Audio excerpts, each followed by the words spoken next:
So hello everyone, welcome to today's stream.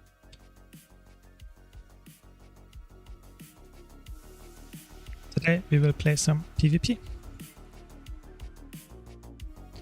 Different builds of course, as always. Let's see what we get.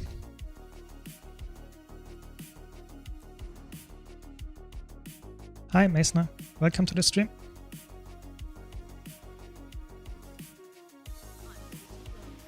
Hope you had a good day so far. Let's see how the matches are going this time. Last time we had some really fun matches.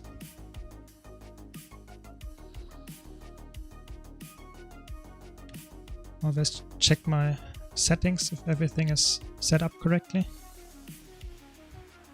Always trying to have effect LOD off if I can remember, and character model limit at least at medium. Just so that I can see every single skill that is casted.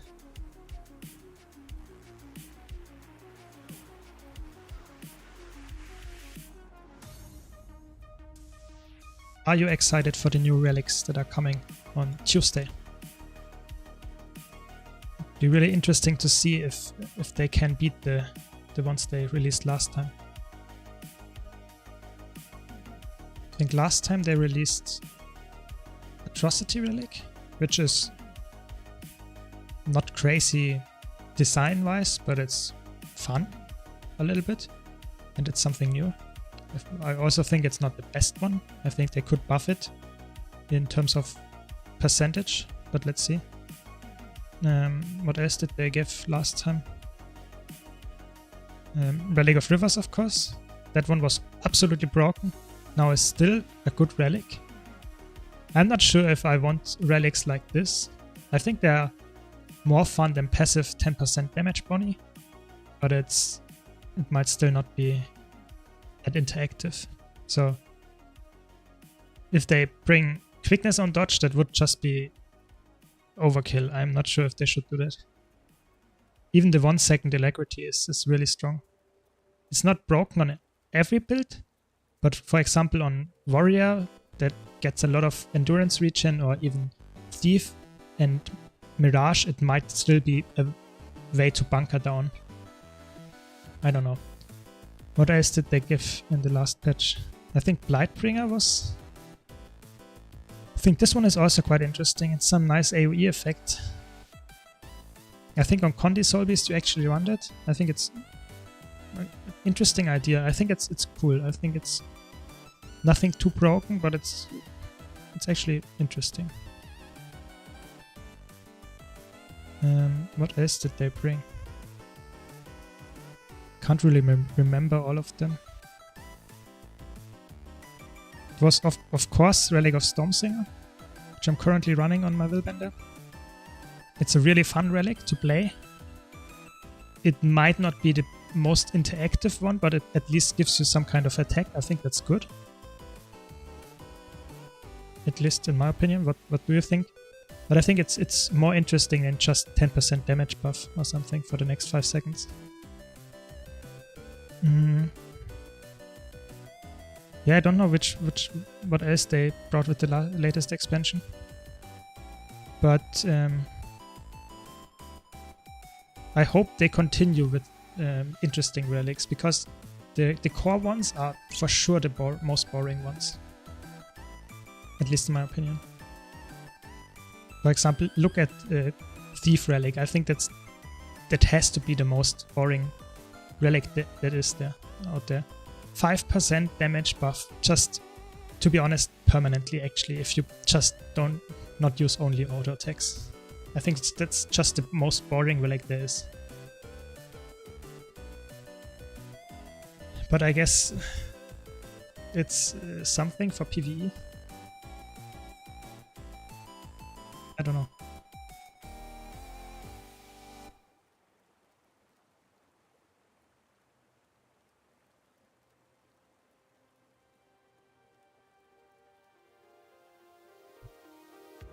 Long queue times again. If the queue goes over 5 minutes, it extends its search pattern, so the rating that we get will be more likely to be farther away from our actual rating. So the match quality will for sure go down. So you don't want to see that, but sadly that's almost always the case nowadays in Guild Wars.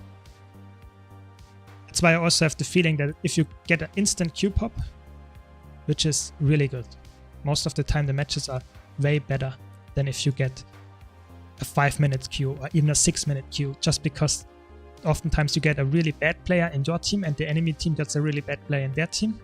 And it might be overall balanced from the rating, but in the end it just feels bad for everyone in the match. So who do we have? What do we have? More importantly, actually.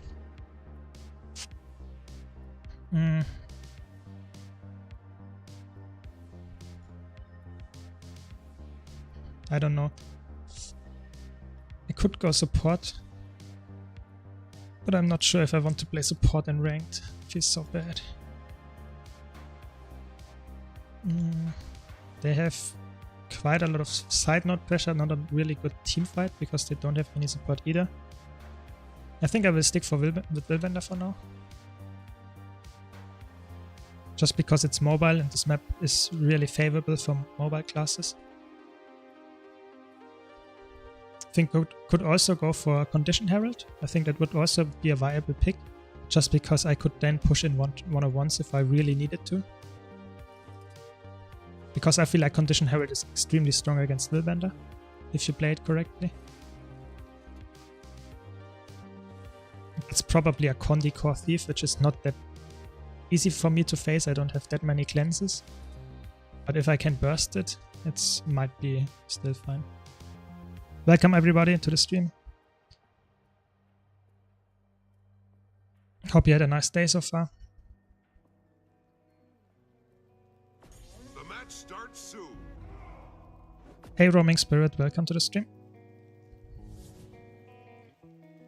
And of course, if you are online in Guild Wars right now, or if you plan to, you get so many buffs that are currently for competitive modes. It's insane. You get, I don't know,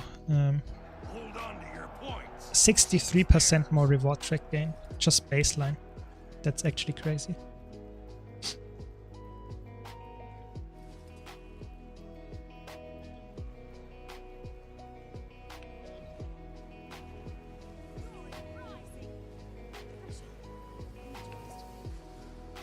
You've captured Lion. Okay, we got him.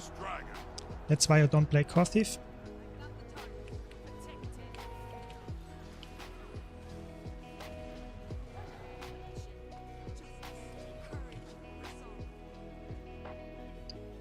The trap almost killed me there.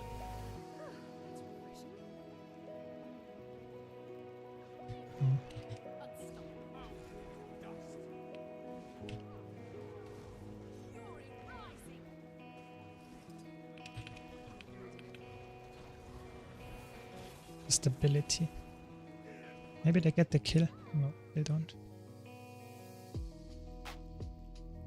Really close.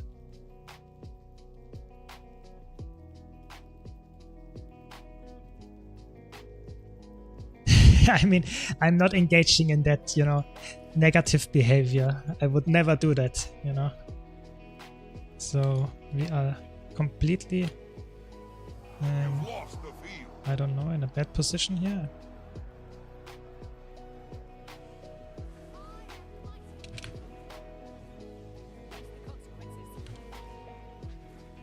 Okay, we got the kill. Maybe we can get some really nice cleave going here. We got the kill in a 2v3 and another kill almost. That's good. That's very exciting. Let's see if we can snowball from that. Okay, very good. Maybe we can catch even this guy.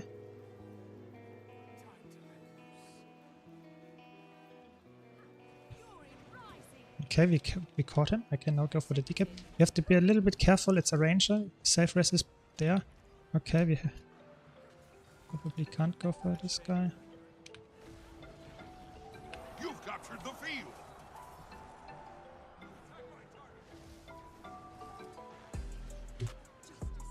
Okay, that was close. How many lives does he still have? Artifacts are accruing power. So we have to be careful. They're all on respawn. Which is obviously not where you want to be. Oh no. Oh. That was close.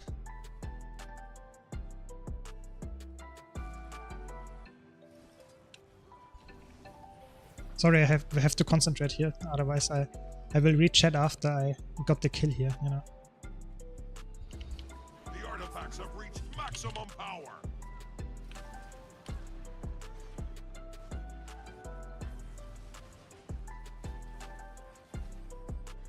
No, please kill him. Thanks. Kill him before the respawn comes back. Okay, so now. Yeah, I totally agree there with you, Meisner. I think they should in general not increase the damage by giving us more offensive relics. I think they should give us more, not I would say not in only defensive relics, but utility relics, so that you get something for playing smart, you know, not for just increasing your damage. I think that would be cool, so that you have to think about what skills you are currently using.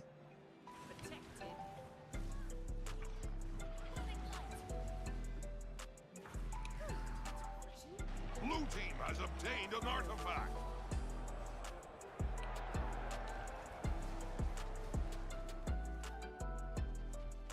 I have to play really careful here, just because the traps can easily kill me here.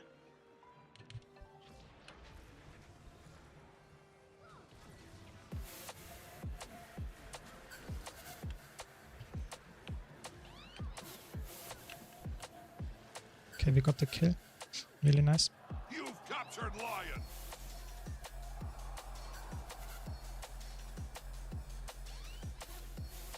You've captured the field. I think boon relics could be cool, so that you get access to boons that you normally not have on a class. I think that would be cool to some extent. I think, for example, I would really like to have some kind of boon relic for Weaver. For example, I would really like to play Fire Weaver, you know, and to play Fire Weaver, I have to get some more boons, because Weaver has the biggest problem that Weaver has is that it doesn't have enough stability access, or almost none. And for example, a relic could help. I mean, just, you know, could be a nice idea, but probably would not be balanced that well. But maybe a relic that gives 1 second of stability when you use a stance or something could be broken for Soul Beast, I know.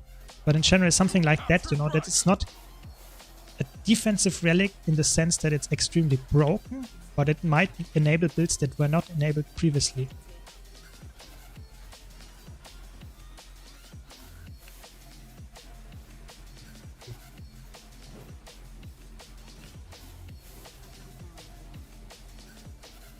The artifacts have reached maximum power. Blue team has Of course, obtained an the artifact. Dragon Hunter late just traps on point. That's where the typical Dragon Hunter gameplay.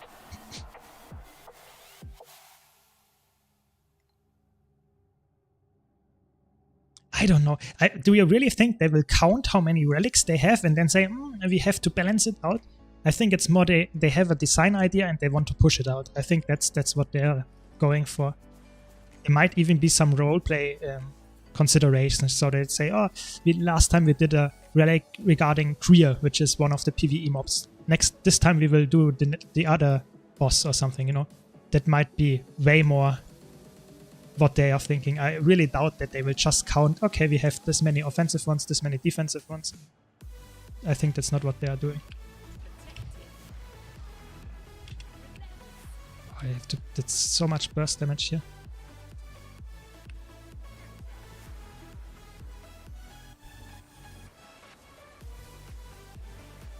He knocked me out of his trap, he's really nice. Okay. Oh, how many people are here?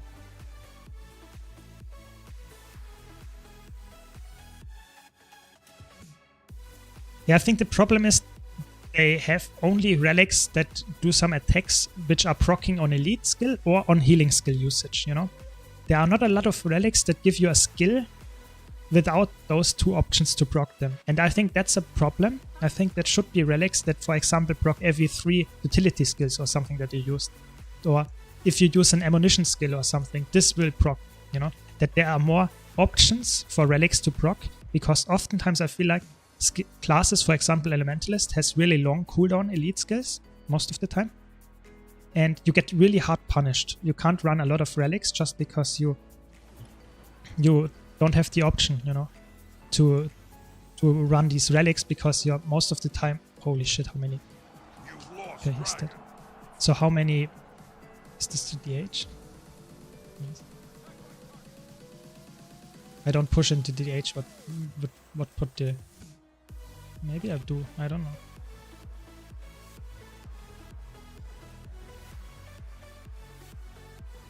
The Colosseum's artifacts are accruing power.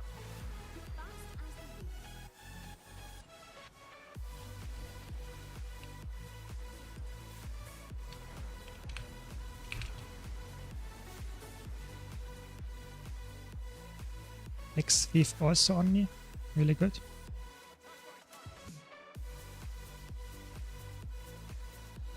Why do I get targeted?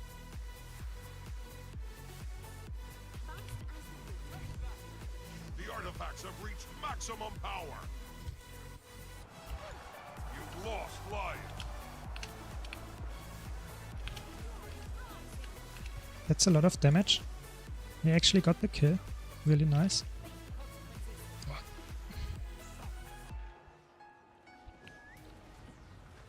Nice. Please cleave. Please cleave.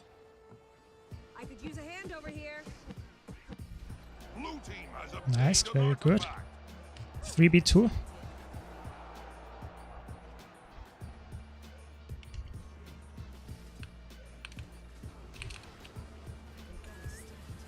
Nice. Willbender cleave. Oh, the pet. The pet. Don't kill me. Oh no, we have another. Why are we losing the map? We are against 3 people here.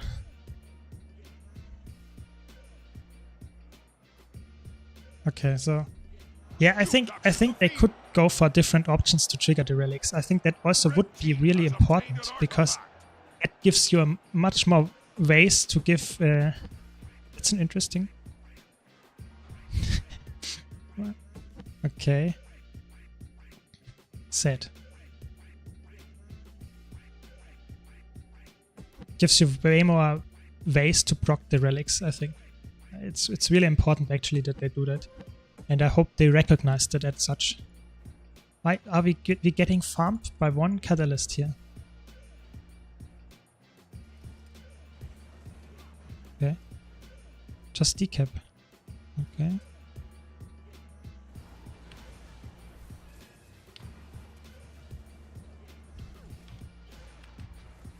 Decap, please. Yeah, thanks.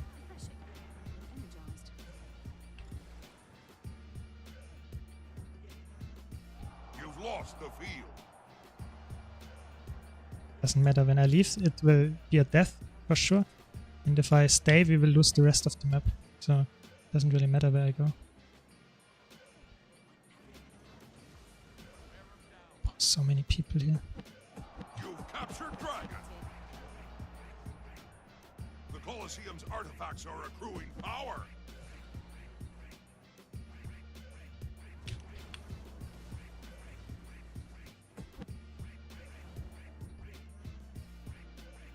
Okay. This guy could engage on me, so I have to be careful. Fast as the wind. You've lost Lion.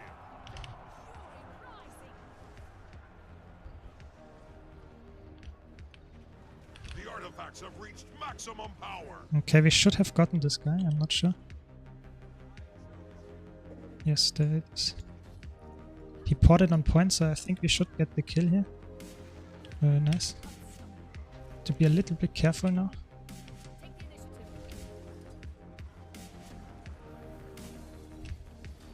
Sorry, I have to concentrate a bit. Then we can go back to the relic discussion. Can't counter pressure now.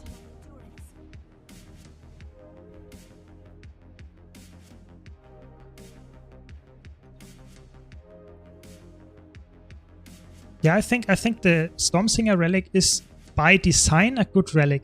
I think it has some issues that it's not that interactive in a sense, so you don't have that many. You don't really know what to dodge because the next attack is just improved. We just lost that match. That actually is so sad. So sad. So yeah, I mean my warrior and I, we did the only things in our team. The other people were not even present. Really sad. I did expect we could win that, so it's crazy.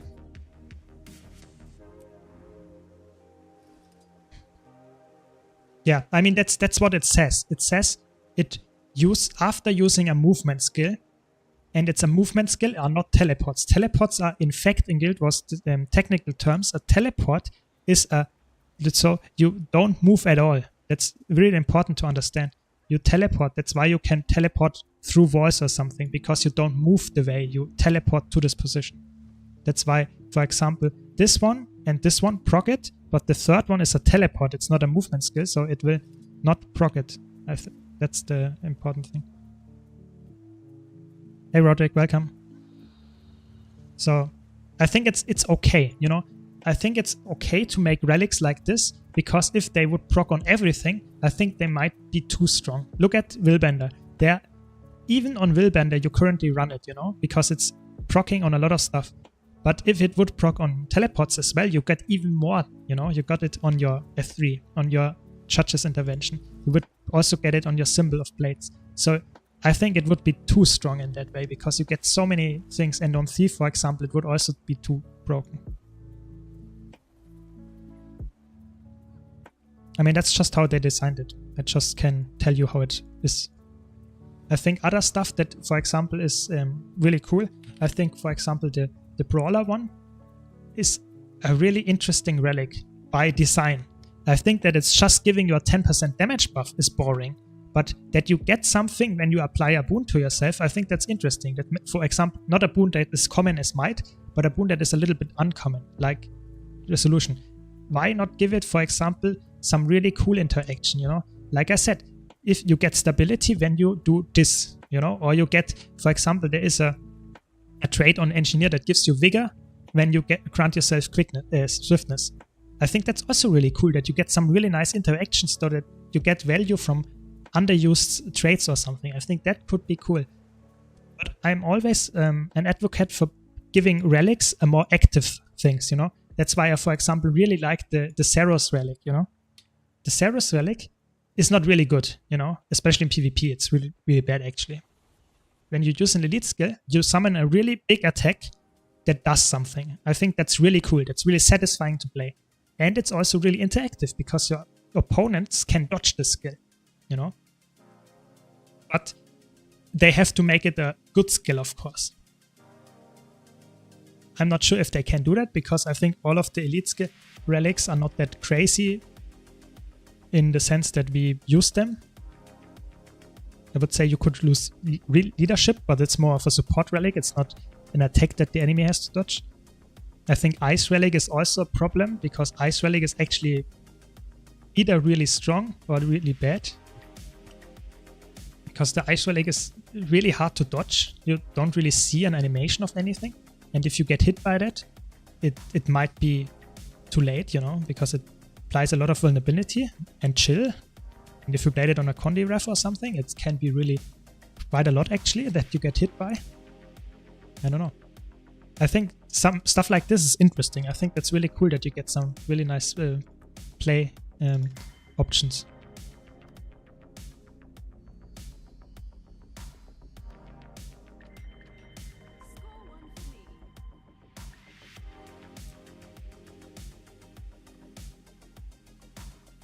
The problem is if they increase the boon corruption, I think the why they did it like that is for world versus world. I think that's why they decreased it so much, because it was actually run in world versus world, and if all the people run this, you get amazing boon corruption, you know, because it's 5 targets. If it would be 5 boons, it's basically a full corrupt if everyone uses it at the same time.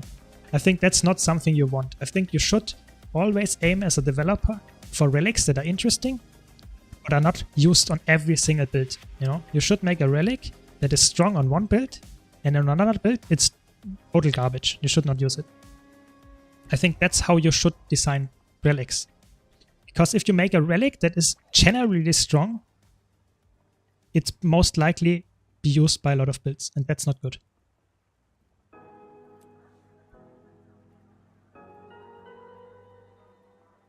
Yeah, I'm just talking about relics. I don't really know about world versus world tactics and why they balance it like they do. Just saying that that could be an argument why you would change it. I mean, what would you like to see for relics? I would be really interested in what you guys in the chat have to say, what a good relic would be, you know? A relic that is not, in the sense, broken. Please give me a relic that is nice by design, you know? That is fun to use for both sides.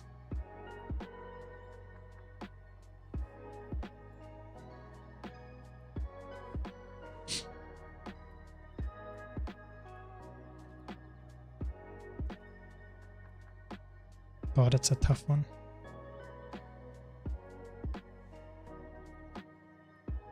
Yeah, sure. I think the Relic of Ice, when it was bugged, was actually broken in some circumstances. I think in World vs. World you could hit for 15k or something just by using an elite skill, which is not fair, I would say. It should not be like that.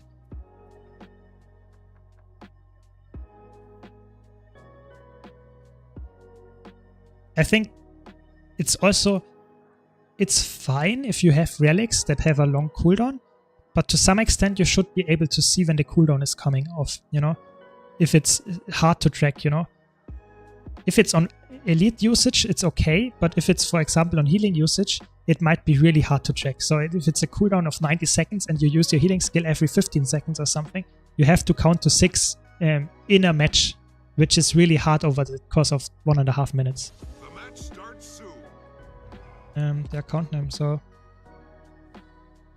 I don't know who that is. I'm no Krenner, and this warrior is actually also quite good. Will be a tough match. I wanted to swap to something else because I know I will be the prime target of everyone here in this match, but it's always hard because if I now swap, we would lose a lot of damage. You know, we'd have a really weird core thief. We have 2 side noders possibly, and I don't know if this is a power or Condi Herald. Looks like a power one. That's horrible actually.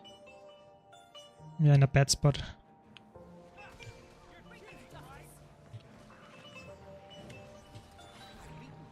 Yeah, that's what I mean. If you don't react fast enough, you're instantly dead. You know, 2 people died from that burst from...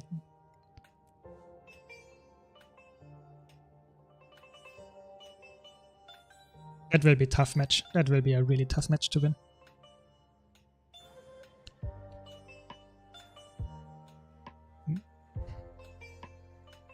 And we lost every single node. Doesn't look good. I tried now to outnumber the far point just because I hope they will not... Okay, they intercept me. You've lost the quarry. Your base is under attack. You lost the graveyard. Your base is under attack.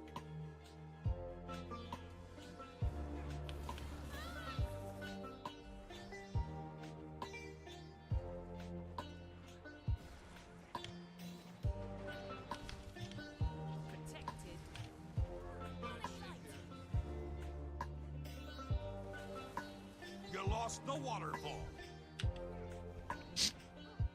Close. I mean, those are the PvP matches where you just have to say, okay, that's lost. Matchmaker said this is a match where we lose.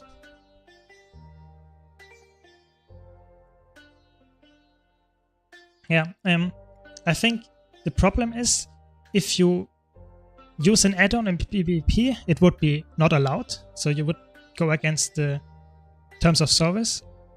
But if you put in, if Ainit for whatever reason would bring that into PvP, I think it would make sense in the sense that you want to have something like that in the game.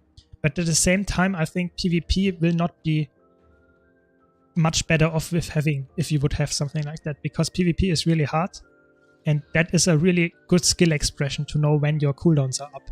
And I think hardcore players really like that, to not see all the stuff all the time.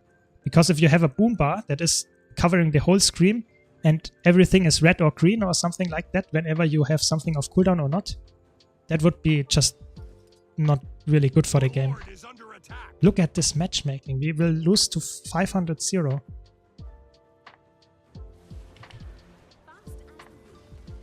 Your lord is under attack. It's not over.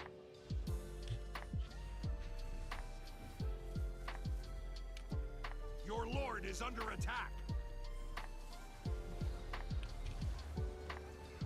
He's playing the strength swap, but I have to be really careful. Your lord is under attack.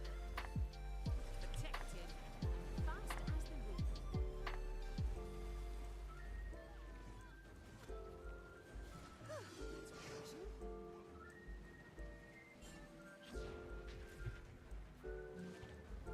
How did we lose the 2v2 here?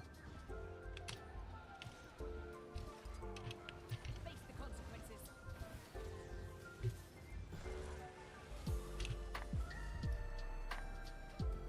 You've lost the quarry.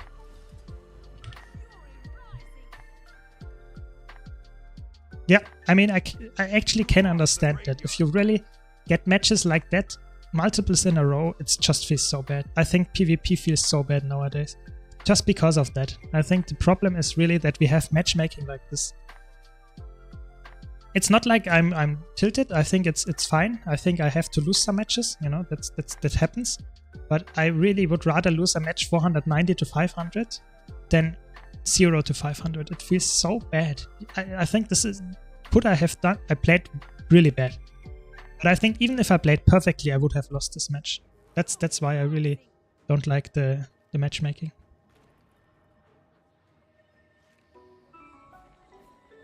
Yeah, I totally get why you would have... I think the problem is really that a lot of new stuff is well designed in a sense in a vacuum. For example, the spear of Necromancer is cool, or the pistols of Elementalist are cool, but they all add some kind of visual clutter to your boon bar or even to the game itself. And it's really hard to keep track, especially for a new player, you know. They have all the same skills that we had, but they will get it at the start, you know. They will completely see it when they start the game. That's not good. You lost the waterfall.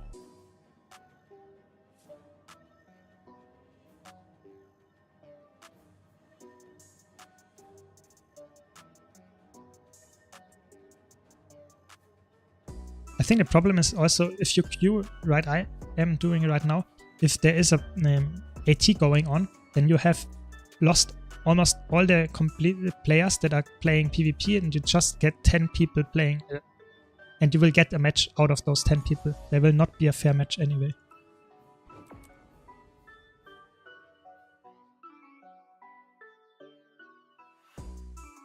Yeah, I mean, I would always recommend to zoom out as the maximum, you know, because if you zoom in, yes, you see maybe your visual effects better, but you won't see the battlefield at all. So that's never an option, I would say. It's never an option, I would say, to zoom in more than you. I think this is the best. You always have to run around like this. I think there's no option to zoom in. If you do that, there will never be a case where you come out on top just because of it. Yeah, exactly.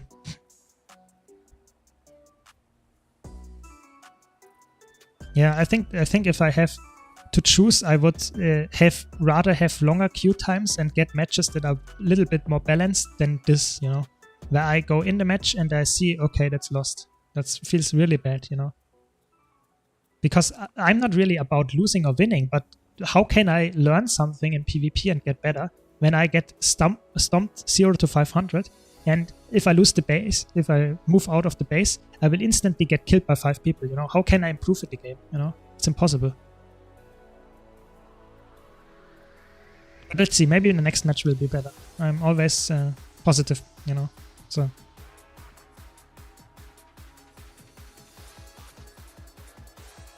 yeah, I think I think the design is really good. Thanks for the follow, Brother Jones. Really appreciate it. So that's why I think the spear design, most of the spears are really good actually. You know, they are really cool designed. I made a tier list about it and I think most of them are actually really well designed. But when it comes to visual clutter, especially on the boon bar, most of them actually give you more clutter and that's not good, you know. That's not helping. I hope they addressed it in the future to some extent. That you can make the buff bar bigger. That you can say, okay, I don't want to see these things. I only want to see these things. Some adjustments that you can make. Maybe some... I don't know, maybe make it more visible in any other way, but I really doubt it actually. I think they can't do that. I think maybe with Guild Wars 3 there will be some more options there, but I'm really, let's say, pessimistic that there will be a really big improvement in Guild Wars 2. I really don't see it.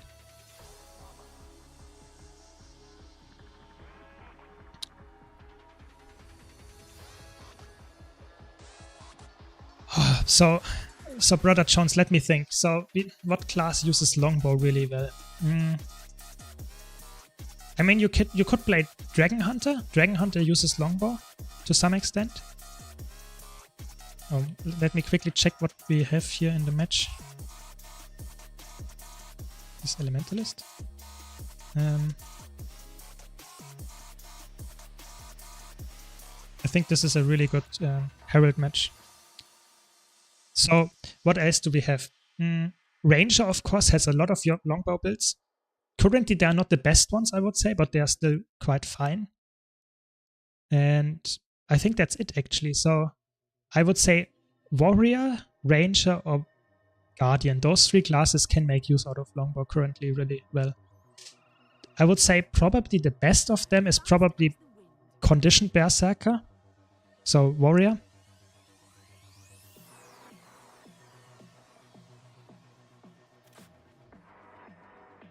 So to answer the question that, I think Mason, that's a good idea. So that you, if you get CC'd,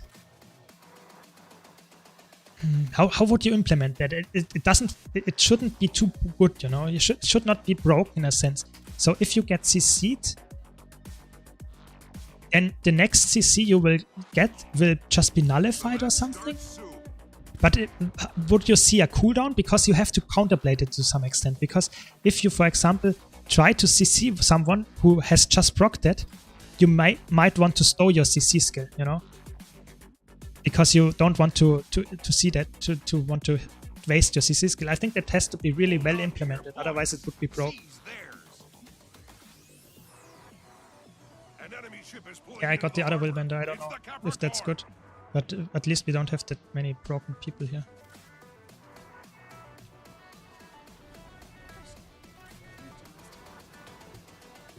Why is there a Tempest on me? The dock's been captured. They've taken the bazaar from you.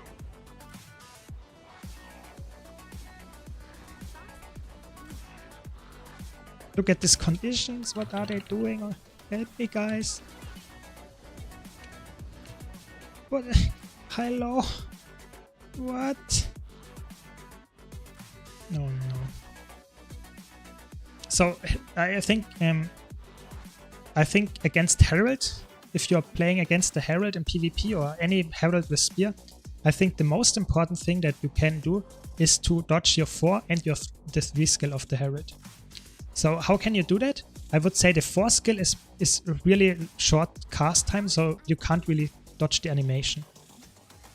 I think the problem there is that you have to know or anticipate the attack, you know. So you expect.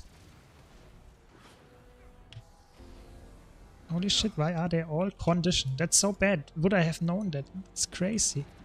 They're all conditioned. Protected.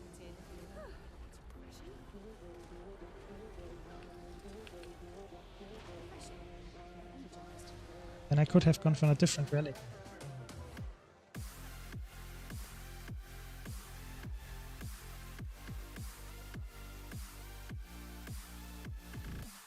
They've taken the bazaar from you.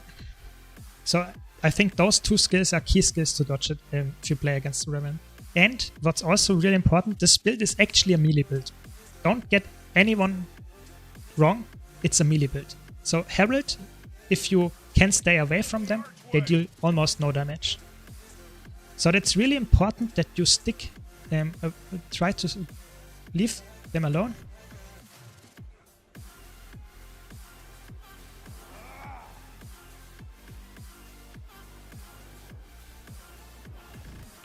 Be ready to give the signal and return fire once the cannons are loaded.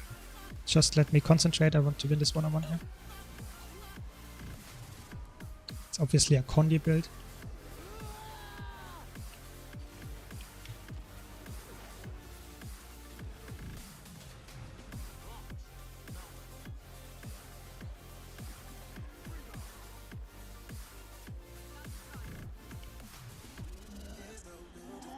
Can't do anything in this match. It's insane. To signal them to fire. Ah, you mean Harbinger. Okay, so I can show you after this, but Harbinger actually is one of the most important things. Is the setting. So you should always deactivate effect LOD when you play against Harbinger. So in general, when you play PvP, because otherwise you won't, or you maybe won't see the Harbinger Shroud 5 skill, which might be really bad if you can't see it, you know. So it's really important that you see it. Okay, I get the geek, or I don't get.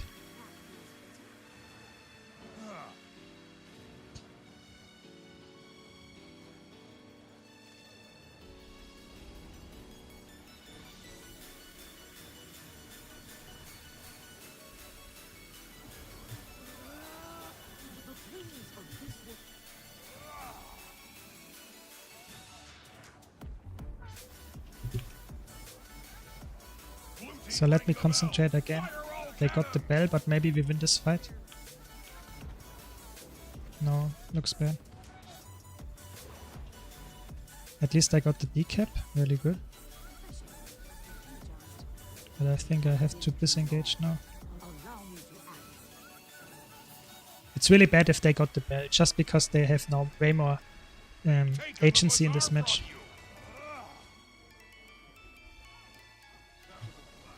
Of course he precasted that. Your enemy took the archway.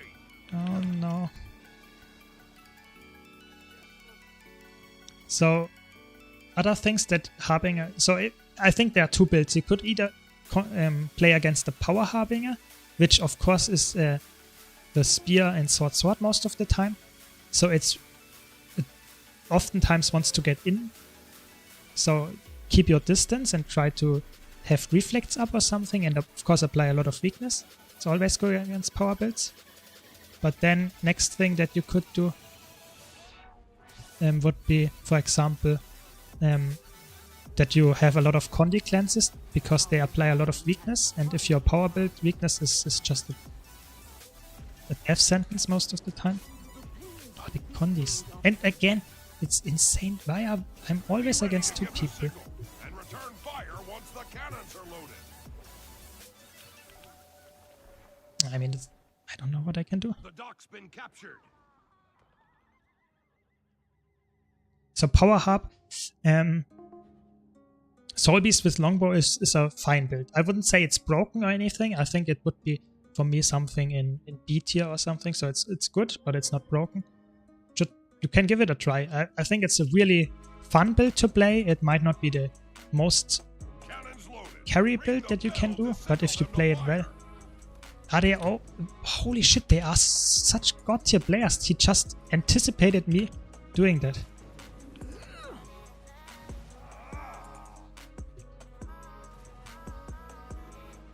Holy shit.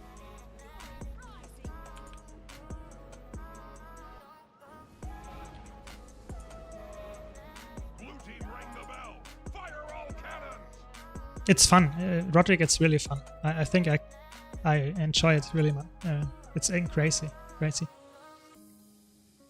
It's insane. Solo queuing at prime time, and you would expect the matches would be closer. Yeah, so weakness is really good against Harbinger, and I would say Power Harbinger has a big problem against constant condition pressure, because you don't have that many cleanses. So most of the time, if you can apply consistent weakness or consistent conditions in general, you will not be able to cleanse them all the time.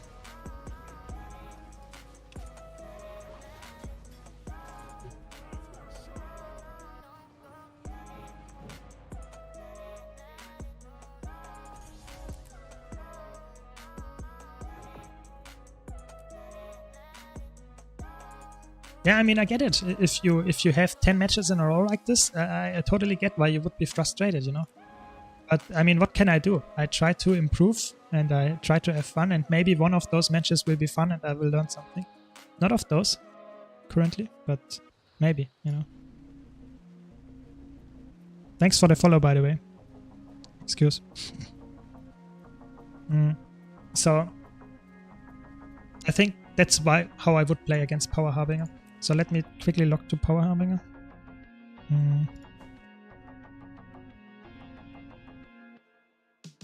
Haven't played that long. There.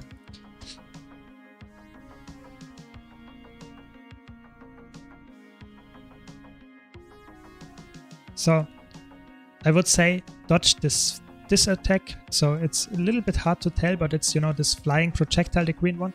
It's fierce. It's so important, you know. It's so important that you dodge this one.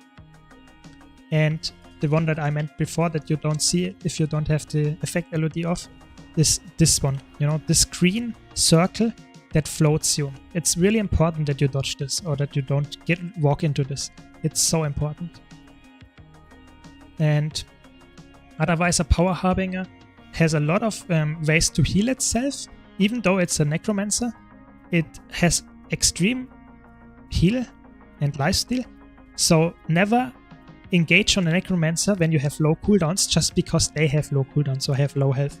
Don't get baited by that. I have so often seen Willbenders engage on me when I had 50%, 25%, and I turned the fight. You know, it's possible. It's because you have so much healing, so much damage.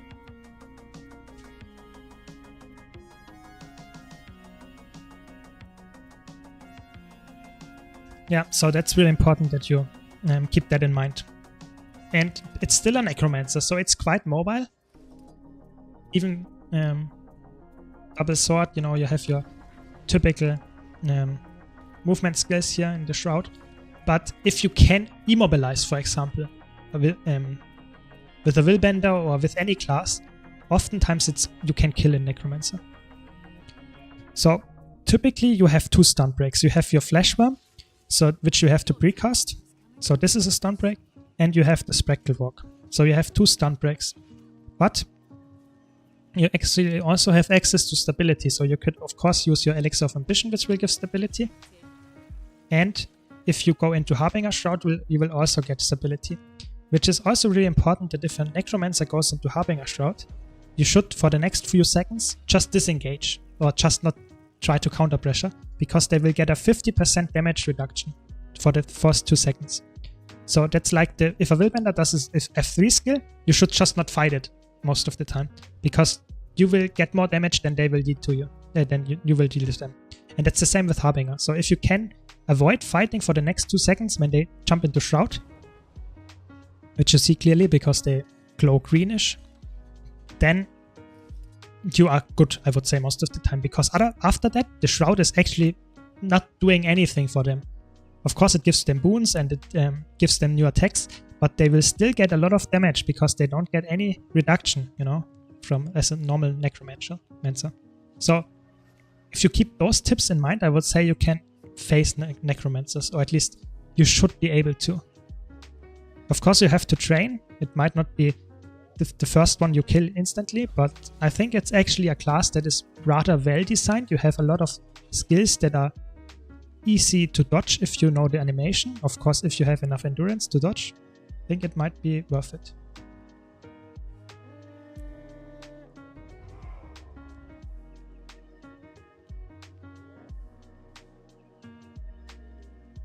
Yeah, and I think that's also a general tip I would give all people. 1 second.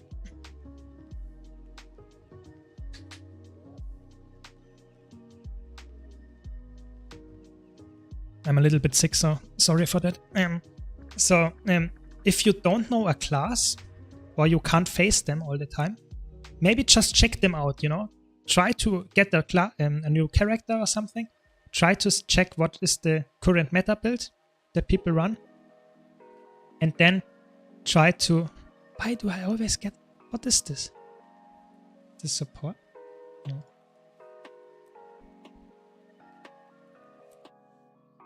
So try to check out the new class that you want to face and just check out the meta build. Play it maybe a bit, you know, test it in the Hearts of the Mist, how it feels. And then you might learn something to face the opponent with this. So let's see. Yeah, this guy is, I think, quite good, but it might not make a difference because they have a good will bender. I'm not sure. Please don't tell me this is support now. Because I'm support. Okay. That's good. So do they have a lot of condition pressure? It's hard to tell. If that's a power reaper, they don't have any condition pressure. Maybe. I don't know. It's hard to tell. I think the best support currently is actually well contested. I think we get a lot of classes that might be the best support. Really? Yeah, crazy. That's good. That's really good. I mean, Misha depends what class he plays. He's not always the best one. Yeah, Krana is really good. That's why I say it's hard to play something against this guy. Really, he was on Mesmer. That's insane, actually. Then it might be a really good player. Hold on to your points. Seize theirs. No, of course not. It would be weird why I can't play two PvP matches at the same time. So let me see.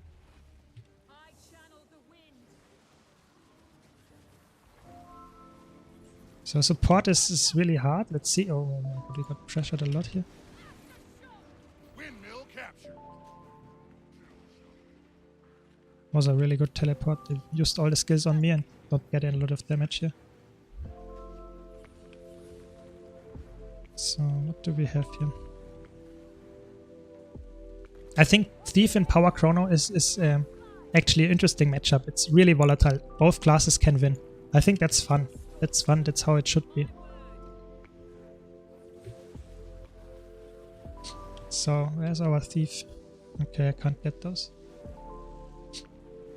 Clock tower captured.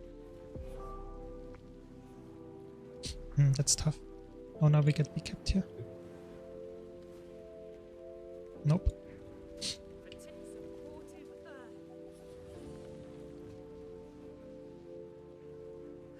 Please, guys, try to come to me. If they are all fighting off point, we get decapped and I can't heal them.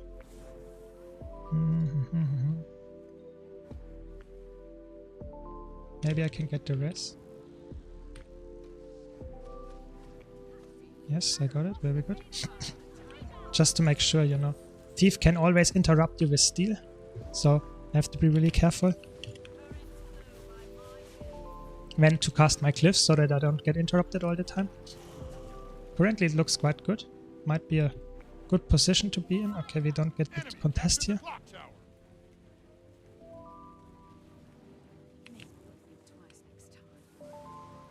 Okay.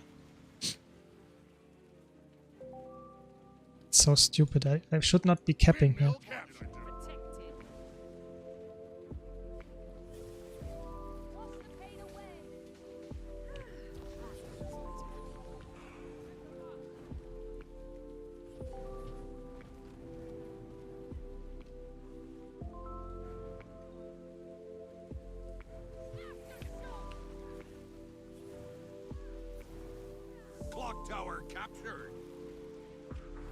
So now we are in a bad position. We shouldn't be in this position. I can't help this guy, I would say. Should go for a kite here. Maybe contest the cap. Oh, it's tough. Why is my team not fighting at all in the correct places, you know?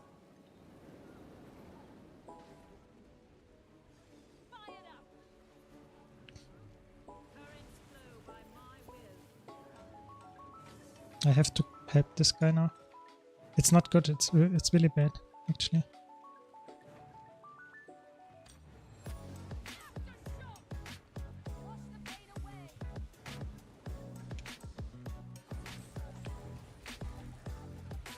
Okay, we got at least a kill here. I mean, we are hard overcommitting here, so I think our Guardian has to die for that. Maybe I get the... I don't have Cliff now.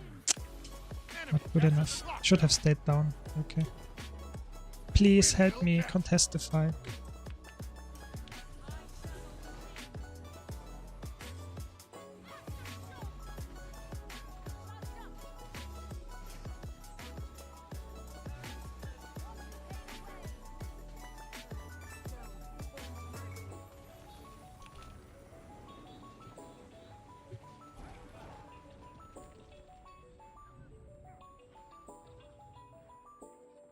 Maybe they get the res. Probably not.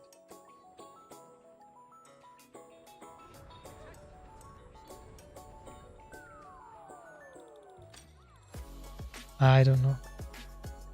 I think that's why you shouldn't play support in ranked. It feels so bad, you know. I try my best, but my team is just ignoring me. Every time I go somewhere, they try to fight somewhere else, and I can't get any value from being support. The thief does a good job as a thief, but all the others are just not doing anything. Why are there 3 people, you know? Please, please, please. Tell me there are other people. And now they are trapping. How can we lose a match against the trap? Please don't tell me we lose a match against someone who's trapping. Okay, we are in a good spot. Just go for 2v2s. The 2 points, I mean.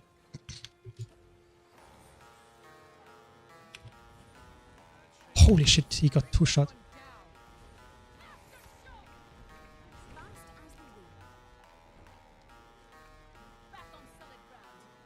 Please contest.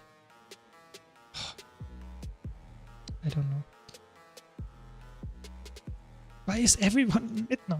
I don't go into a 1-on-1. Please, guys.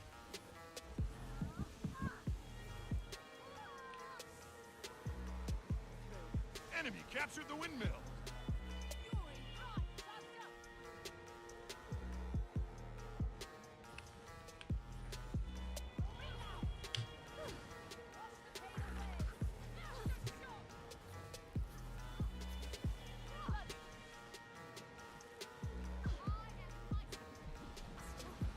Why? It's actually insane. It was a really good Necromancer ult, I have to admit.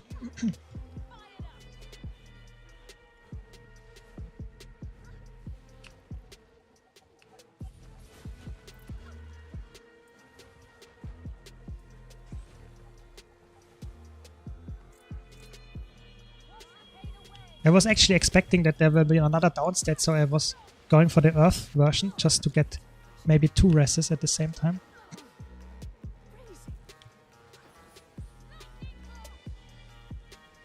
Clock tower captured. I'm on you.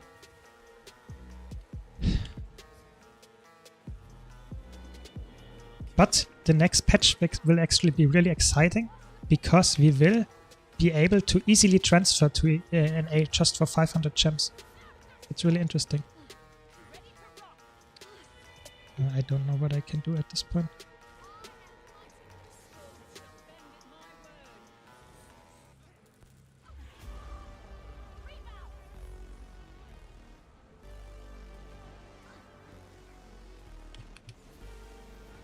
It's funny, I actually think I can win this matchup as a Elementalist. Captured the mansion.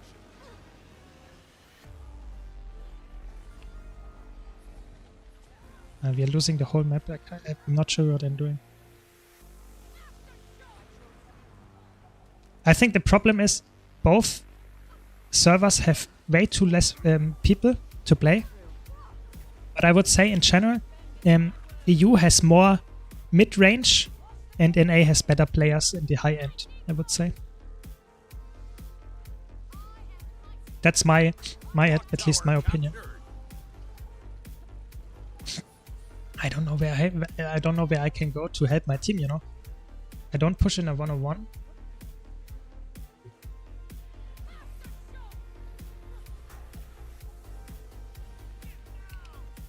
I don't know. My Ranger is losing the 1-on-1 here. I don't know what my team is actually doing. If as soon as I leave here, they will get decapped.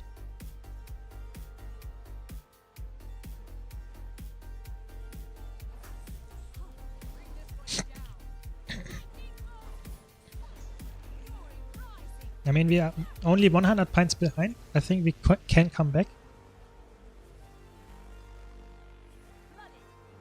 Windmill captured.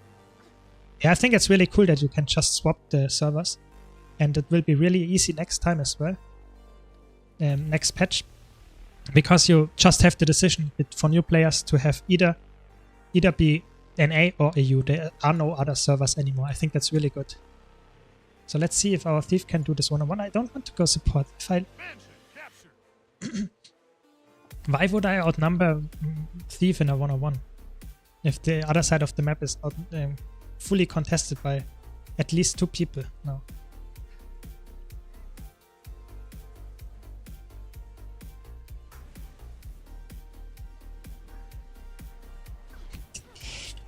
Now I die for your mistake, please. Stay near the support. Actually, we come back. It's actually crazy. We could come back now and win the match. Let's see.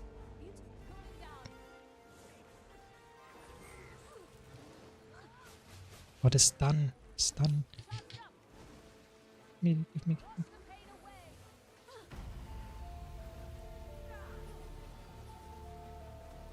Nice, I got the emote.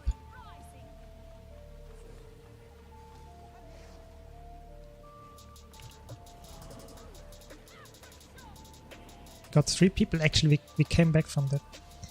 The thief carried actually that the thief really did 1-on-1 permanently, and most of the time they actually did well or even won.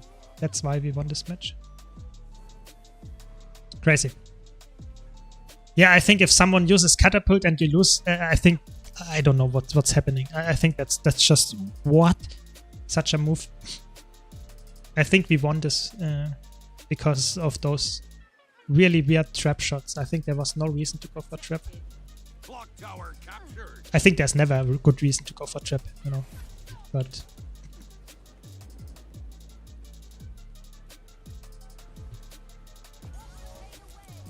Your team yes, we is won. victorious.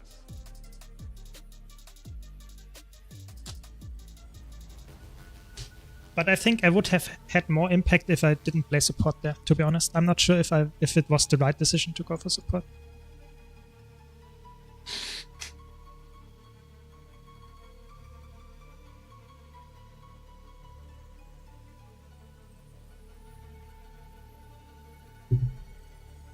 So I think if you compare how many people play, I think it might be similar on NA and EU in PvP. But I feel the match quality in both regions is really bad. I think there is not really an option where you could say, oh, but you should play NA and you get better match quality. I think that's just not the case. I think the only really argument I would see is that NA has a little bit more players that are really, really good that currently play. I think in EU it's more like there are 10 players that might win the monthly and that's it. That's the good people. Because if you look at the leaderboard, you will see that Obindo and his alt accounts and boys and those guys are always in the top 10. On NA, it's the same, but I feel like there are a little bit more people that are on a high level playing PvP. Might be just my opinion, but doesn't improve the match quality though, you know, if they don't play at the same time.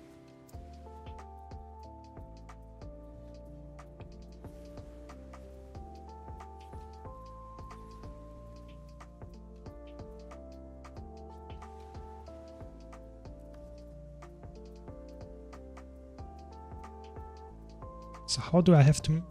so many? What do you mean? How many I have left or how many I proc? I mean, I just didn't play PvP that much this week, so I have all the PvP ones currently getting it. But you can, by going here, you can check whatever you want and then you get only PvP ones, like I do. And of course then I have a lot of PvP stuff to do. That's really helpful. Because for me, PvP is by far the fastest way to get only PvP stuff, because you play a few matches and you have all the Wizard Vault achievements done.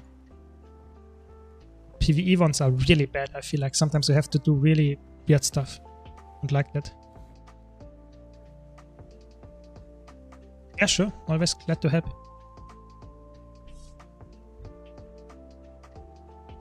Yeah, I agree, Lone Dark. I think it's by far the easiest. But the problem is, of course, you have to like PvP. If you really detest PvP, if you really hate PvP, then you should, of course, not go for that. You know, you should rather do something that you enjoy, even if it might take longer. You know, just because it's more efficient, you should never go for something that you don't like. But I really enjoy PvP in Guild Wars, even though the matches are not that good. Most of the time, it's still fun. For me, at least. Other people might uninstall the game, you know, that might happen. But I think the Wizards World is... I never had any problems getting weeklies or so done, just because I play some matches and I have it. And it's also really good. Next patch will give you more new rewards and stuff, so you can stack up on Astral Claim, and you can even stack up on those weekly achievements and not accept them, and you can then go over the cap, you know. So you go to the cap and you go for all the achievements and have them already, and you can instantly unlock a lot of rewards. That's what you can do. But I mean, to be honest, that's a tip, yes, how to get it more easily or faster when it releases. But in the end, you can see I played most of the times I did my weeklies and dailies, and I have everything that matters to me unlocked. And the last month or so, I bought only gold. So if I would have liked everything, I could have just bought it. I think there's never an issue to get everything in the vault. So there is no reason for you to say, oh, I have to cap out on my stuff and do min-maxing all the time to get all the rewards. You will get them eventually. And the good thing is nothing in the Wizards World is actually locked. You will always have the chance to get the legacy rewards as well.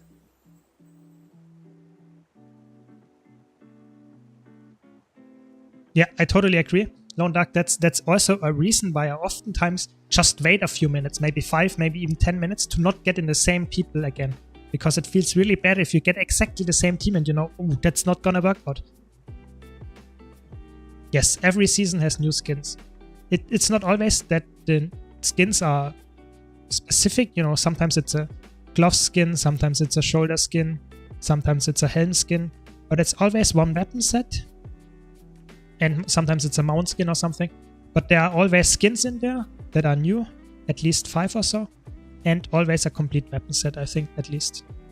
And you get always the same, you know, mystic coins and gold rewards and the legendary starter kit. Those are always the same. I think that's, to be honest, that's one of the best features they ever added into Guild Wars 2 is the Wizards World. Because that's a battle pass how it should be. It's a battle pass where you don't have anything to pay and just are incentivized to play the game. So every single player wants to play the game to get the Wizards World unlocked. I think that's really cool. So what do we have? We play against the Good Thief.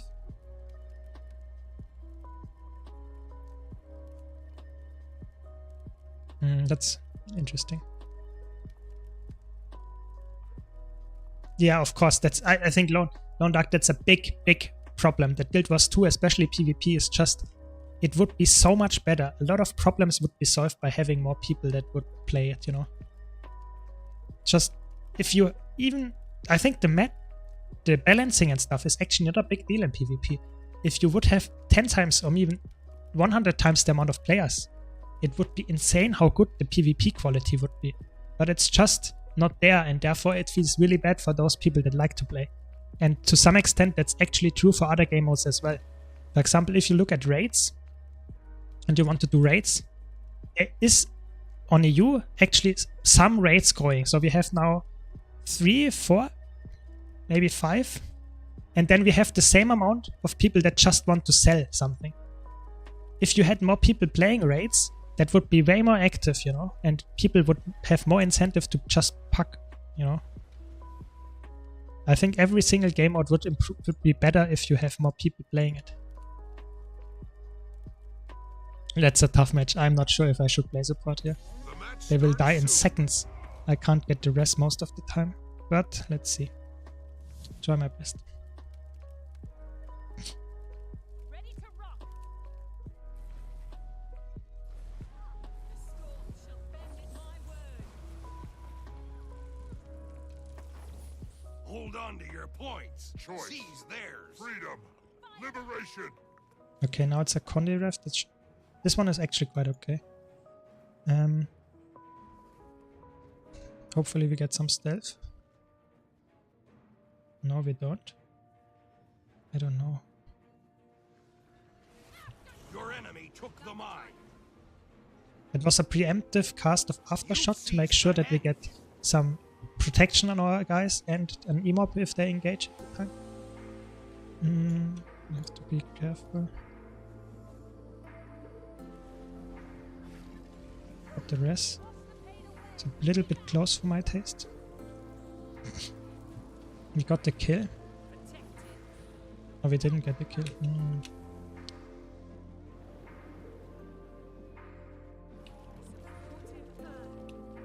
Close.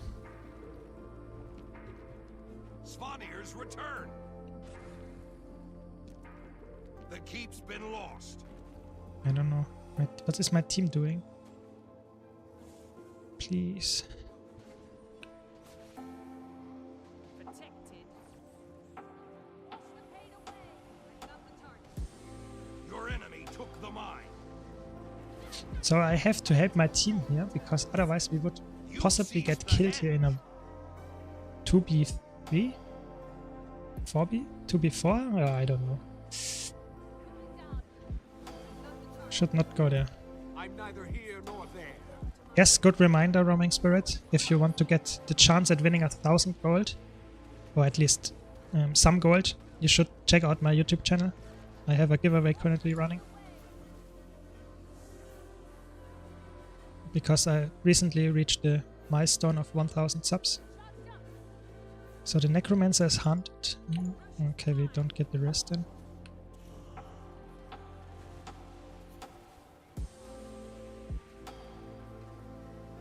I mean, I guess gold is great for every single player, but I guess for new players it might be better, yes.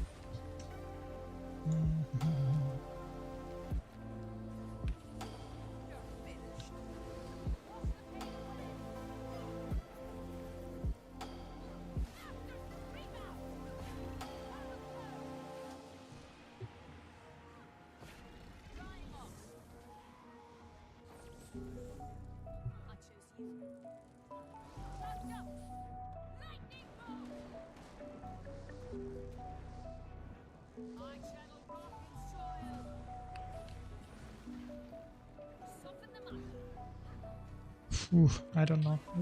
I don't know if we should take this fight. We don't have enough damage, I guess, to win. I guess we get the decap. Then it's fine. Totally fine. I did not expect they will let the cap just go. I don't know. I tried to get my... Okay, he interrupted me.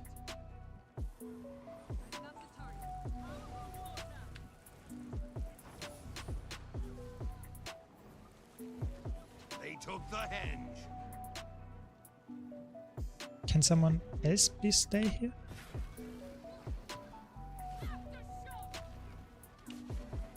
taken the Okay, we mine. got the kill.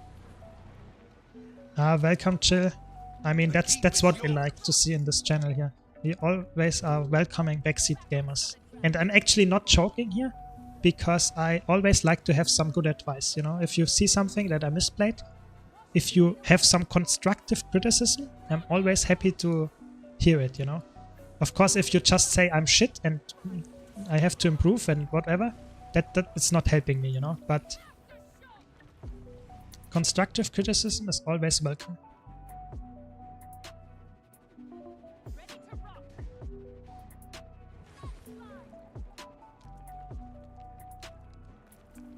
So I will just let the thief, that is apparently quite good, bleed here as long as I can, but I won't leave now because he can teleport on point. The And- chieftain has returned.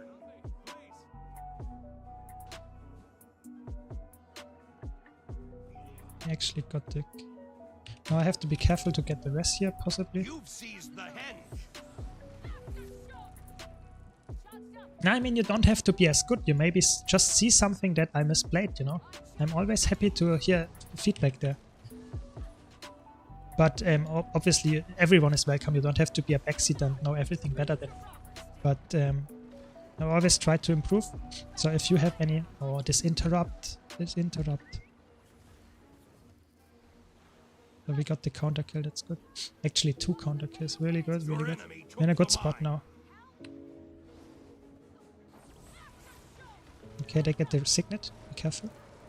It's fine. They are just a support and a damage dealer. We are the same, and I think I deal more damage than a firebrand.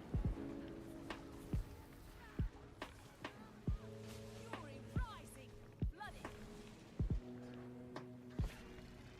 I think our ranger will lose the one-on-one at close, but I can't help him. Because if I try to help... okay, now he's outnumbered. Now I have to go there. Ready to rock. It's too late. It's the tough part. I should have moved earlier, but it's hard if you don't really see where the people are going, you know, where the respawns are coming.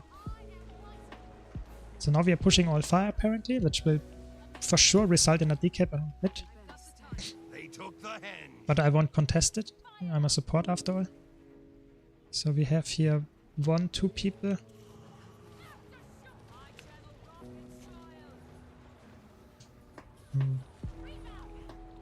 You've taken the mine. I'm neither here nor there. Here we got the kill here. But our Revenant got killed in a one-on-one. Maybe I can get the rest if they don't stun. No.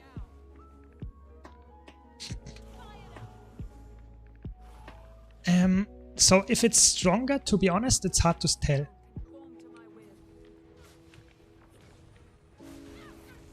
So I would say staff, at least for me in ranked, feels better. Because I have more impact in the sense that I... Oh no. That was crazy burst. The keep's been lost.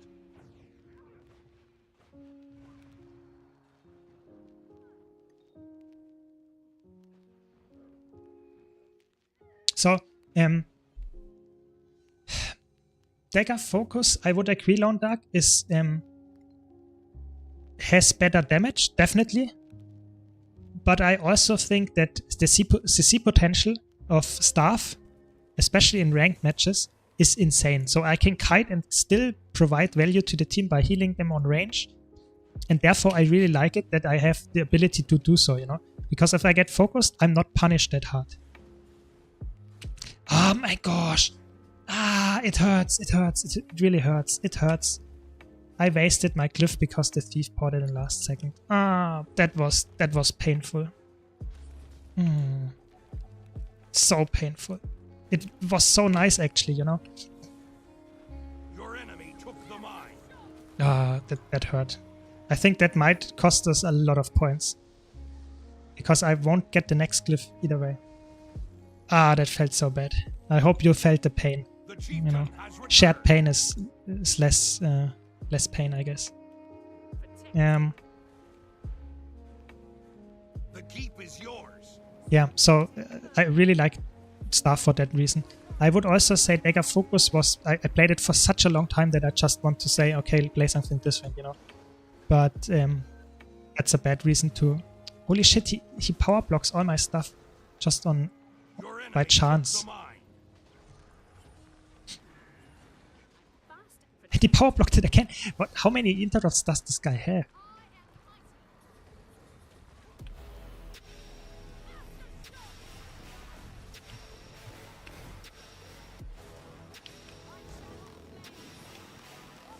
Not enough for the next heal.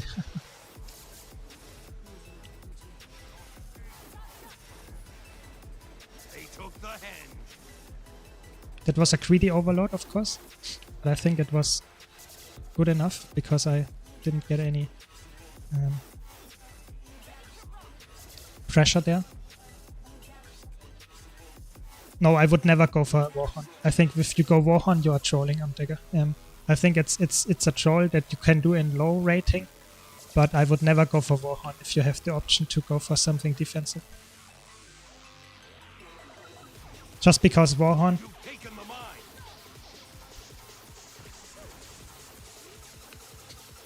Warhorn doesn't give you any defense, and if you go for focus, you get a lot of defense.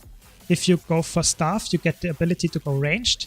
If you go Warhorn, you lose the ability of ranged and you don't have any defense. I think the damage is not worth it. If you're playing against good players, you will for sure lose. I have to. This is so much damage.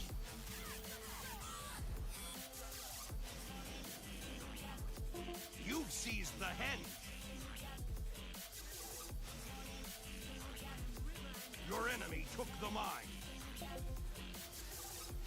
Yeah, I mean, it doesn't matter. I think Spear is so much damage. I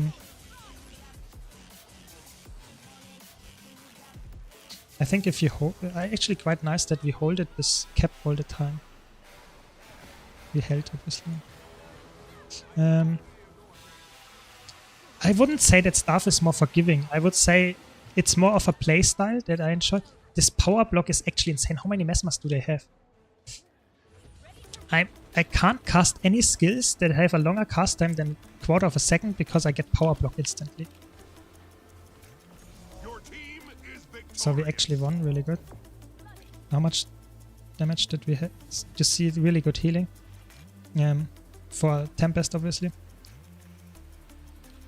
Yeah, so Spear 4 removes boons.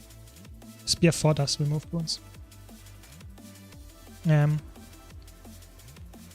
The Phantasm. And if you... Yeah, so Core Guard, I would say, fell a little bit out of meta because just the buffs to Chronomancer were insane, and even Tempest buffs are really strong. I would say you can go Dagger Focus, because Dagger Focus, I would say Dagger Focus might be the option for new players, just because you have more panic buttons. So if you have a lot of conditions, you press this button. If you get targeted by power damage, you go invulnerable. You have a nice shocking aura. I think that's actually why you should go with Dagger Focus if you start out, but you will play a little bit differently because you always have to stand on node on your team to get value from your support. When you play staff, you can go kiting. You know, if I go up here, Willbenders, for example, can't teleport to me, you know, but I still can provide value with the static field. I can get some nice healing to my team, and even when I run away, you know, I can run away and cast my skills behind me, you know. It can make a difference. Dagger Focus can't do that to that extent because Dagger Focus is melee. You can't really help your team when you run away. That much at least. That's why I value it in ranked so much, because you have so much agency wherever you are, you know, and that's, at least for me, really important. No, roaming's worried, don't get me wrong. I see the value of Warhorn, but I think it's just worse than every single other option that you can go for. It's just, in general, it's worse. That's what I'm seeing.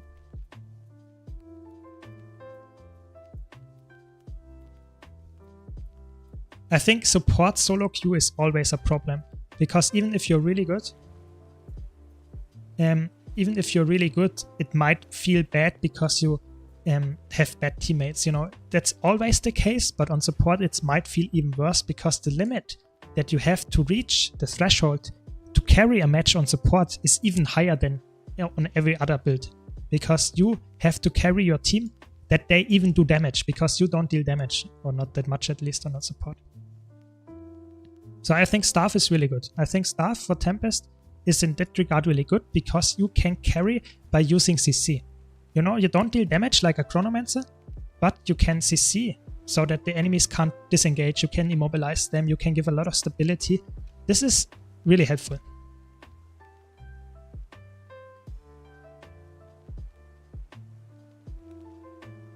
Yeah, but I would say if you play Willbender, you have the same issue, of course. If you have bad teammates, you might lose the match. But I would say you have a little bit more impact on how the match goes. If you play well, you know, you can, for example, kill people in a team fight, you know, and then you win the team fight. If I, as a support, carry my team, you know, I get a lot of healing on my Necromancer, for example, and the Necromancer doesn't die because I healed them so much. And then 10 seconds later, the same Necromancer gets killed by a Willbender because they were out of position, they were not dodging stuff. Then I have to use my Glyph because I'm a good supporter. I use my Glyph on them. And another 10 seconds later, they die again because they are again out of position, you know? So even as a good supporter, I can't carry this player. As a Willbender, you know, you can just kill the enemy player that deals damage to the Necromancer, and maybe you win that fight, you know, because of this. As a support, you can't carry in this situation. I think that's the problem, you know. Even if you play really good as a support, it might not be enough.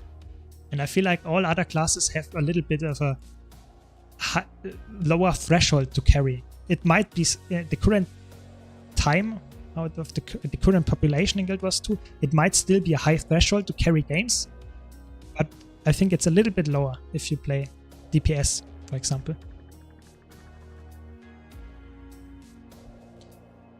I think that's a tough decision. I think I had matches where I played side node and was the whole match, really the whole match on a neutral node and played 1v1s and 1v2s permanently, and I couldn't carry because I was, you know, if I'm 50% of the time in a 1v2 and my team still loses the map because they lose the 4v3, what can you do, you know? As a DPS, I think you can have more impact if you know what you're doing, but at the same time, you can't push into 1v1s that often. And if you can't push into 1v1s, sometimes you have no way to do this. Thanks for the subscription. Thanks a lot. Really appreciate it. Welcome. I hope you like my explanations. Yeah, I think that's really important that you keep that in mind, that every single role has its problems. You know, you can't carry every single... if you are a team fighter, you can carry the team fight. But you should not push in a side node and try to win this, because you probably won't. And therefore, you have always to keep in mind what is the strength of what I'm doing and how can I carry with it. So I'm a support now because I feel like we have so much damage and so many classes that can deal damage in a team fight. But at the same time, I could also go for some side noding build because we don't have really side node expert. And I could say, okay, if I carry the side node, we have so much damage, maybe we win the team fight without a support. I don't know. Might be hard. Either way, you know. I think Lone Dark, that's a totally valid aspect as well. If you can get value from one-shotting an enemy player and just making the match a little bit unfair so that it's a 5v4 for, let's say, half a minute or even a minute, that's totally fair as well. You have to have a strategy how to win. And it doesn't really matter what the strategy is if you stick to it, you know. I think you can win on any build, but I think on support it's a little bit tougher. Doesn't keep me from playing support, as you see, because I really enjoy support, you know. That wasn't weird engaged by the thief. He just stole on me and instantly stopped. Your enemy took the mine.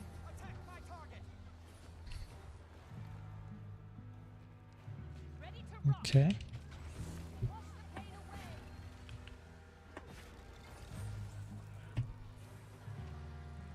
concentrate here a little bit more. Maybe I can follow up on this. No. I will now go for a cap because we are on a 4v4. I mean, it might be a little bit greedy, but maybe my team notices. This is a greedy play to go for support as a for cap as a no support. But oftentimes it might be worth it if you know that the team can win a. Now I have to be careful because they're on respawn. They are pushing here. Try to support them. I could also go for the port here in a second. So you can go here for the port through the wall. Can help to speed up things. No, didn't get it.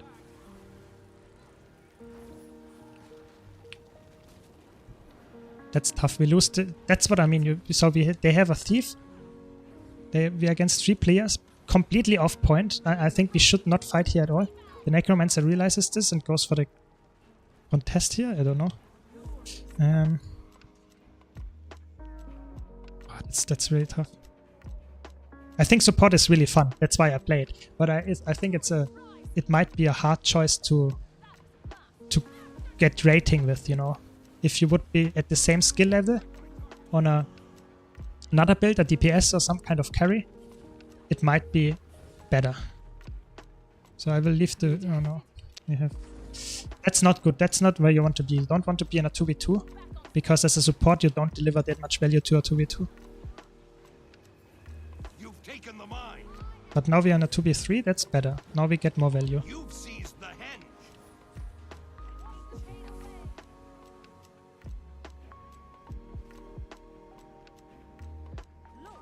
So now I have to be a bit helpful to my Revenant here, just to make sure that we don't lose another player. He had Glint ready, that's good. Get a big heal on him, nice. Get some interrupts going.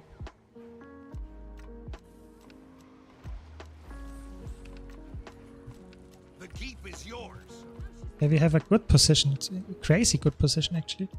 Have to be really bit careful.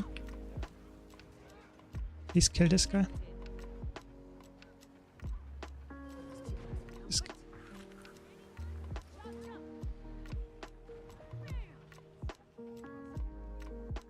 Nice, we got it.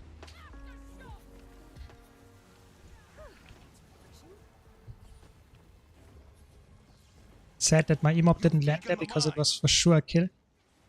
But I guess it's a kill anyway. Why is the thief always on me? That's not a smart move, you know.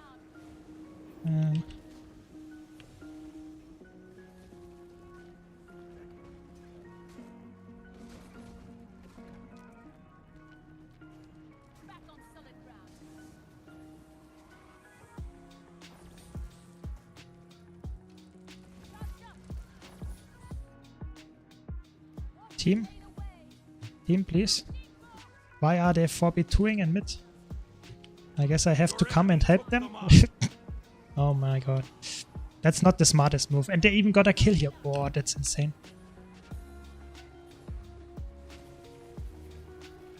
Just get the cleave, but okay. Guess we can let them bleed. I mean, it turned out well in the end, but it's not something that you should go.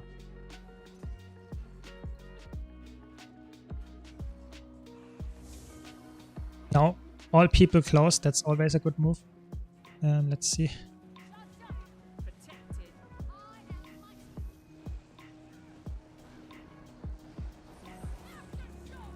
That's what I mean, you have so many CCs, you have, even with your air overload, you get the unblockable CC, for example, on your shocking aura, so if they hit there, because the mesmer shattered, he got interrupted by my shocking aura, you know? So I have an unblockable CC that might be so valuable in lots of situations.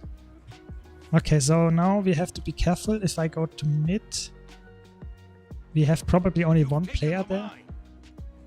Yeah, it's the thief.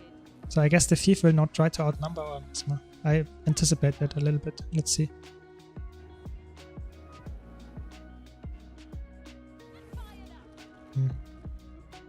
It's hard. I don't know. I don't think that makes sense. What I was doing now. Okay, I was actually expecting that someone would go there, but apparently they all went to their close point. It's fine, we did not get punished for it.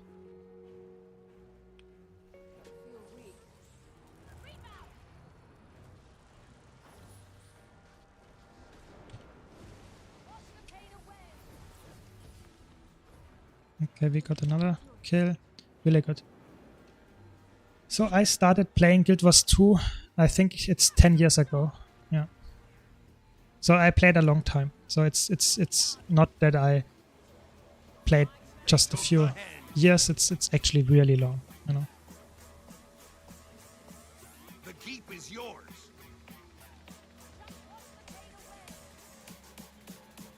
I think it's so important, especially as support, if you don't look at the minimap or if you don't have any way of knowing what your team is doing or what the enemy team is doing, then you are in a big problem. You have a big problem. I think that's why it's also really important for PvP that you have the minimap really big, that you have all the maximum zoom out so that you see where everyone is going. If you zoom in the maximum in the minimap, you don't get to see a lot. Just to make sure that we get the rest. I of course could have gone for the water cliff, but I wanted to make sure that we don't get bullied and they will kill them instantly.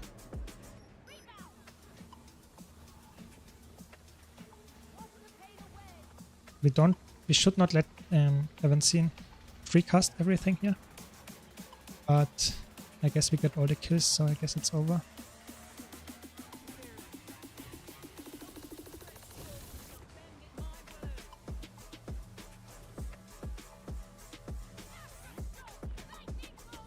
Really good.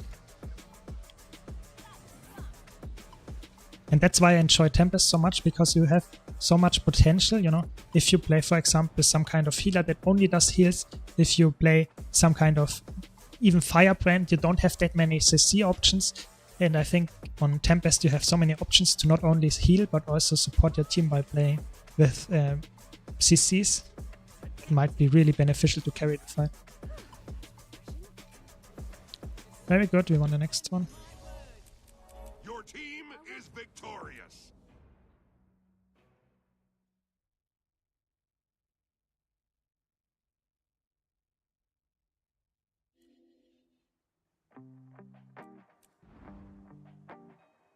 Thanks guys, by the way, for the follow. I did not shout it out. Ira, thanks a lot. Really appreciate it. So let's see what we get, you know. Thanks, Sliv, for the follow again. Really appreciate it. I hope you enjoy the content so far. So my favorite class, or my main in that sense, that's really hard to say. I think I enjoy having variety, you know. I'm at the point I played Guild Wars for over 10 years, you know. If I would say I play only one class now, I would be really bored, just because it's been 10 years, you know. Thanks for the follow, Bioweapon. So that's why I, especially in PvP, try to play different builds, to have fun, to test different strategies, you know, just to have fun in PvP, you know. If I would go for rating, I would probably stick to one or two really overpowered build right now and try to play them all the time. But I'm not really going for rating. I'm saying, okay, I want to have fun. I want to play what I like, you know. And oftentimes that's not the best build all the time, you know. It might be a build that I just enjoy. And therefore, I would say that in PvP currently, I really enjoy Tempest support. I enjoy Condi Ref. I enjoy Condi Reaper. And I also enjoy Willbender in some matches. Not all matches are fun as a Willbender. And yeah, I think that's what I play in PvP. But in other game mods, I play all the classes as well. For example, in PvE, I really enjoy Mesmer. I think Mesmer Spear is really fun. In PvP, it's also really fun, but I played so much Mesmer. So if you look at the stuff that I played, so I have over 2k wins on Mesmer. So I have a lot of wins on Mesmer. So I wanted to change things up and don't play Mesmer all the time. So that's why I don't go for Mesmer right now. But I was playing years of only Mesmer, or most of the time Mesmer. Because it's a fun spec to me. It's really fast-paced. I really enjoy it. But like I said, I play a lot of classes. I mean, I think that's typically for players that are really long into the game. They like to play different stuff, you know.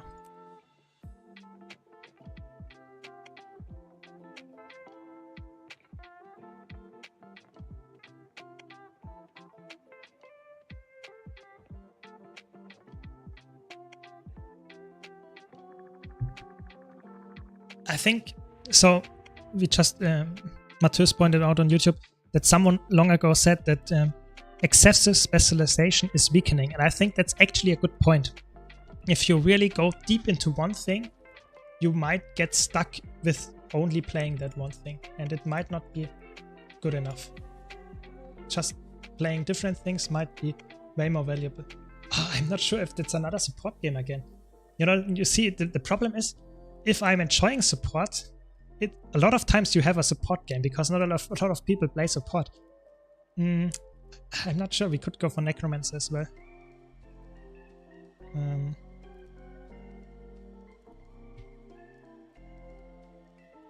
I play support, I guess.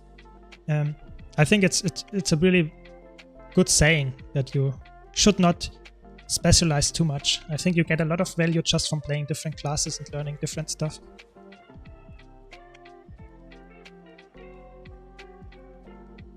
Yeah, I think Virtuoso ever had a lot of times, I think actually since its release, there was some kind of condition build floating around. Because you have some inherent tankiness with your invulnerability skills, you have some nice confusion burst. If you compare that with, for example, Scepter Shield and Defender Relic, you have a lot of heals as well. So there is some kind of bunkery condition build out there. And it has been since release of EOD actually. But I would say for ranked it can work because you can troll a lot of people. You might even win 1v2s, or at least fight them off and survive against them. But I would say for competitive play, you would not play this build because it's just not crazy good, you know. Yeah, you can also go for X. I think there are different variants. All of them are quite good for ranked. But I wouldn't say that's typically one of the best builds, especially in really 5 versus 5s. It might not be that efficient just because other side noders have more damage or bring more value to the table.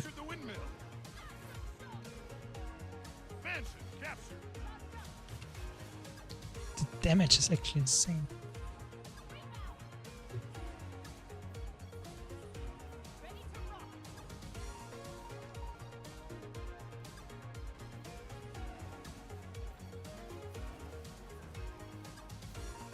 Be really careful here.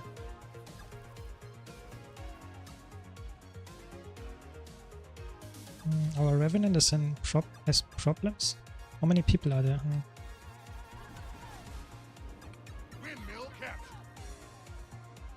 No, it was too early.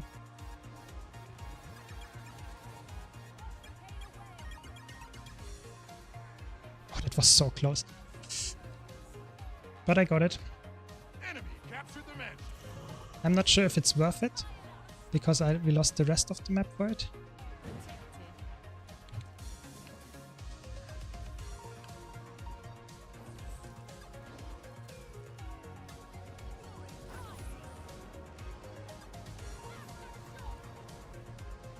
I mean, we're in a good spot right now, because we got the decap, and we got even a kill. If we get Evanseen, that would be even better. Yes, perfect. So, but we lost the rest of the map to some extent. No, maybe I get the rest. Enemy captured the clock tower.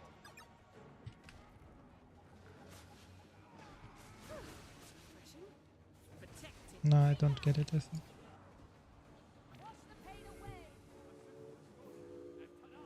He used even his mantra. That was actually good. You're seeing things. Yes, I think I should hydrate. That's a good call, Chill. Good call. But I think now I have to concentrate. I think after this match I have to concentrate. Or if there's some kind of Clock tower captured. pause or some kind of resting phase. But right now I have to rotate so that we don't lose the match. Enemy captured the mansion. Oh,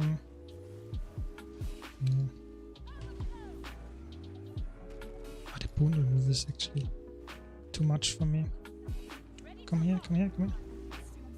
I can't get you.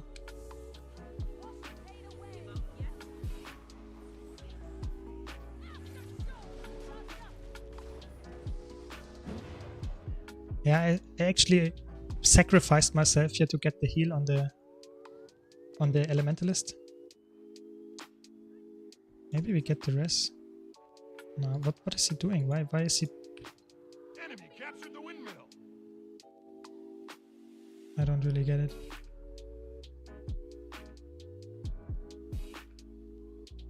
Why is the Necromancer ignoring me when I'm downstairs? That was one of the most Giga Chat moves I saw in a long time, just to say, nah, I don't res my support. That's not my job.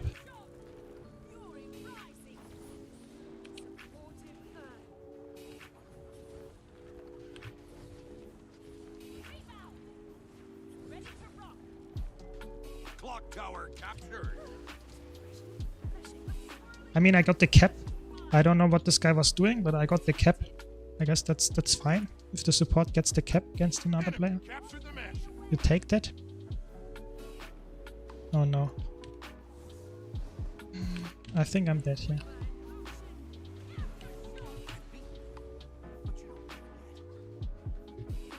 Okay, maybe not.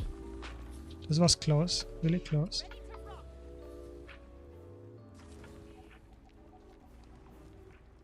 Just have to stay here because otherwise I will be instantly engaged upon. That's what I mean, I can even heal from here, you know, that's so good.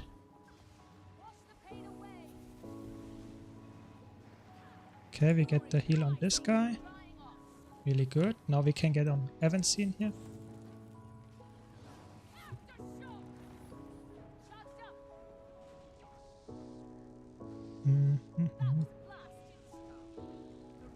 Oh, I should have really get some healing on my team here.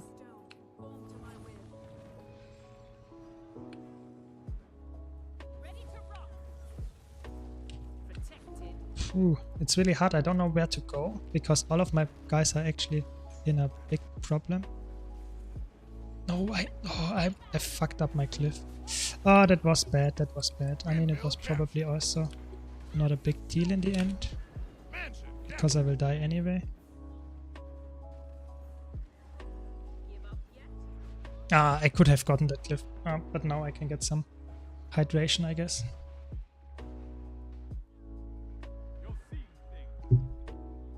Never res against that many people, that will not work.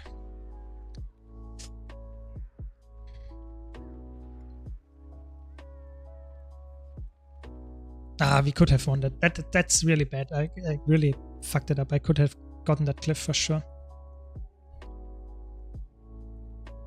But that happens, I guess.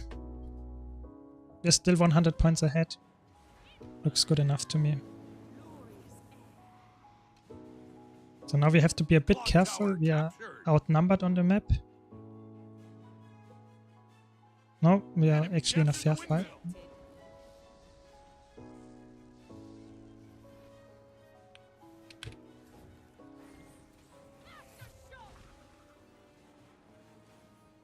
Enemy captured the mansion.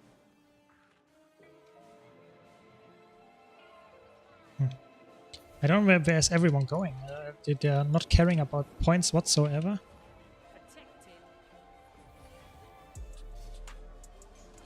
That's actually was a really good wall.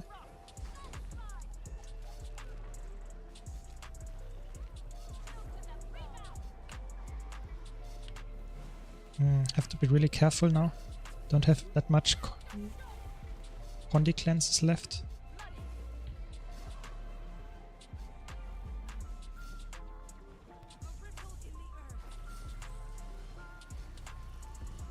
It's not the best 1v2 or 2v2 we want to be in. I don't have that many Condi cleanses.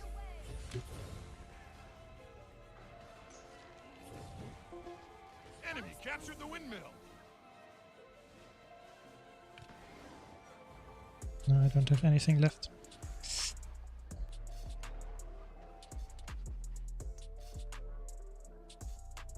Yeah, I greeted a little bit too much on point there, but there were also too many people. Yeah, I think actually Roderick, there are better games now. It seems like the EU has awoken. There are more people playing.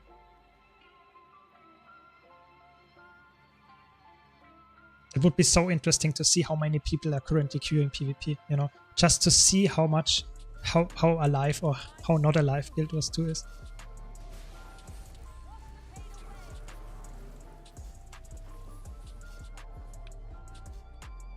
I don't know where to go now.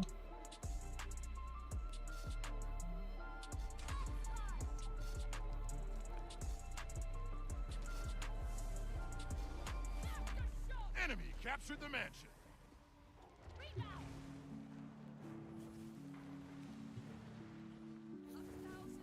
I have the whole map and it's a little bit hard, I don't know. Skim like bedrock. I channel the wind. Wash the pain away.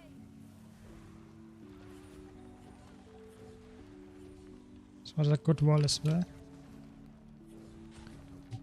Yes, I can give you some tips to Power Mirage in a second. Let me quickly concentrate on this match though. It's a really close one. I think I have to try to do my best to win this, because it might not be that easy otherwise. Enemy captured the windmill. Just here it was, you know, they got almost the stomp here. I wanted to just make sure that we got the kill here, because if we just go for no cliff here and we get they get a stomp, they get a cleave, and they get you rally, we lost the fight. That would be just really bad. Just wanted to make sure to get this 100%. It would be really interesting to see how many people are currently, or just in general, you know, how many people played more than 100 matches this season. That would be so interesting to see. In total, or maybe just on EU or NA, would be so interesting to see, because I think the number is surprisingly low, at least for people that are interested in that. Okay, he just abandoned it. So Power Mirage, I think you are referring to Power Mirage with Spear. I can tell you about it after this match. Protected. You can see, even though I couldn't get to the kite spot here now, I could help my thief. Maybe I can get the rest even here. Windmill captured. Oh, I'm not sure. Maybe I can. Maybe I can't. No, I don't think so. Wash the pain away. An ocean trench.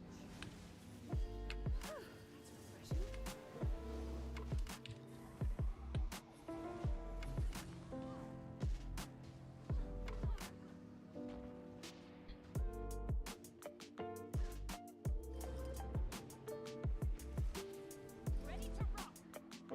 I think we're in a good spot now.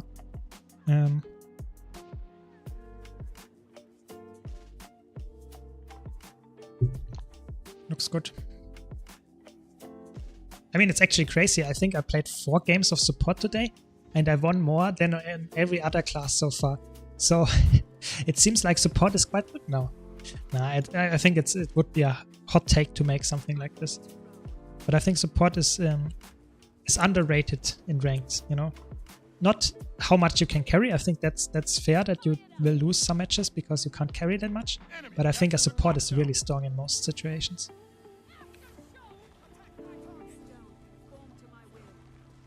You see, I got a nice decap. Now I can leave. Ready to rock. Windmill captured.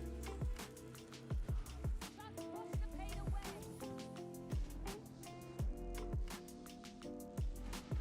Enemy captured the mansion.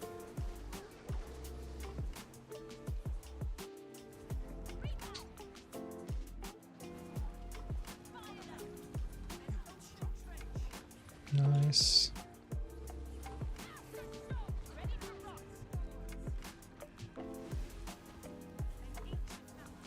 Wash the pain away. I channel the wind. Very good. Clock tower. Yes, captured. for sure. There is a reason why you would play support, of course. Because support is a really good class, you know. There is a reason why everyone tries to have a supporter in monthly ATs and stuff. Because support is just good, you know, in most circumstances. The Frenchies even play multiple supports, you know, at least sometimes. Yeah, support is quite good. But of course you need someone that is worth supporting. That's why it might not be the best in rank.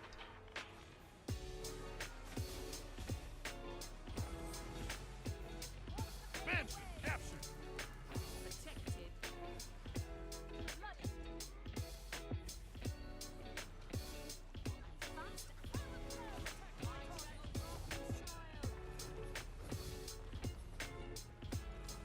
Nice, we won. Exactly, so I would say support is really good. But my argument was just that it might not feel that good in PvP, in ranked at least. So now you wanted to get some tips. I think Tempest support is a little bit more difficult than Core Guard, just because you have more skills and more situations where you have to adapt when to use your skills. But in the same vein, I would say it's not crazy how much more difficult it is. I think it's the same step up that you would expect from a Core Guard to a Firebrand support. It's quite similar, I would say. Firebrand is just worse at the moment in Tempest. But I would say it's not crazy how hard it is, you know. So, Spear Mirage. At least in my opinion. So let me check if this is the correct build for Spear Mirage. Yes, looks good. So Spear Mirage is I think you play something different. You play Storm Singer.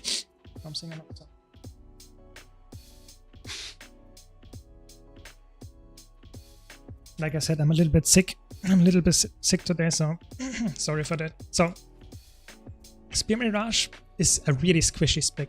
So you should Spear Mirage feels like a Willbender. I think Spear Mirage is almost the same as a Willbender, just that you don't have that much boon access.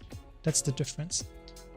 However, you have more evade access, so I think it's important to understand if you want to learn Spear Mirage, you should understand how a Spear Mirage deals damage and what defense it has. So after the nerf to Signet of Illusions, I now play with, where is it? The teleport skill. I think this one. Where you can teleport to your target and you can teleport back. That's really strong. And you have a lot of stun breaks as well in the kit. And you might even play with Mantra of Distraction as well, because you power block. So they have a lot of access to dazes, to interrupts, you know. And all of those, especially the ambush on your sword skill, is a dash and it is a daze. All of those, if you can get an interrupt, will interrupt, and then the cooldown will not be 5 seconds or 4 seconds, so other skills would do that. Now, with power block, you have a 15-second cooldown. So it's really important if you play against the power block Mirage that you either dodge the skills that CC, which might be difficult because the mantra is instacast, or you line of sight them, you try to have stability. The best option I would say is line of sight them, if you can do that, because, for example, a really big trick that you can do against the Mesmer that has this power block up, the mantra power lock, is that if that's the target, you can only target it if you run towards it or if you face it. If the Mesmer is like this, you can't use the skill, or you can use it, but it won't hit the target, you know. And therefore, it's really important that if you are in melee matchups against the Mesmer, you can walk through the Mesmer, and it will lose the ability to daze you with the power lock. Really important. Of course, you will then be vulnerable to diversion, but diversion has a really long cooldown. So this is just how Mesmer plays. A lot of instant casts, and instant casts you can't really dodge. And therefore you have to think how to avoid them by going line of sight, by just walking in a manner that they can't get you with the skills. And of course you have to, the spear skills are what carried this build, you know. So your spear skills deal a lot of AoE damage. And you see this skill gives an outer ring, and the outer ring deals not only more damage, but it will empower, if to hit with it, the next spear attack. So you can either get 2 Phantasmal Lancer out, or you can go for the Mental Collapse, which is the teleport skill, which will then be a stun, which is obviously really strong, because this will also reset your 2 skills, so your combo would be 2, 5, 2, you know? And then you have a big amount of damage. That doesn't matter if you play Mirage or Chrono or Virtuoso with Spear, it's always the same combo. You go for 2 and 5 and then 2 again. And that's a big AoE combo. And if you dodge the first 2 skill, they will not get the stun. Or if you dodge the stun, you won't get stunned and you might avoid damage afterwards. So you have both of these options. The problem is you can't really LOS them, so can't really line of sight those skills because they are AoE skills, you know. Even if you walk line of sight, it might still hit you through the wall. So this is why this spear is so strong. And Low Dark is right. I think Mirage in ranked, not a lot of people can actually play it because it's quite squishy. You have to play really well to make it work. But I think then it's one of the best specs that is playable for ranked actually, because it has so much damage potential and so much movement speed and stuff. But in ranked play, most of the time for low-level players, Mirage is really hard because it's a tough class. And you can punish this if you face a Mirage just by counter-pressuring them. If you pressure a Mirage, they will not deal that much damage because they have to focus on surviving. You know? So there's always that element in there because you are really squishy. You're a light armor class, you don't have a high health pool.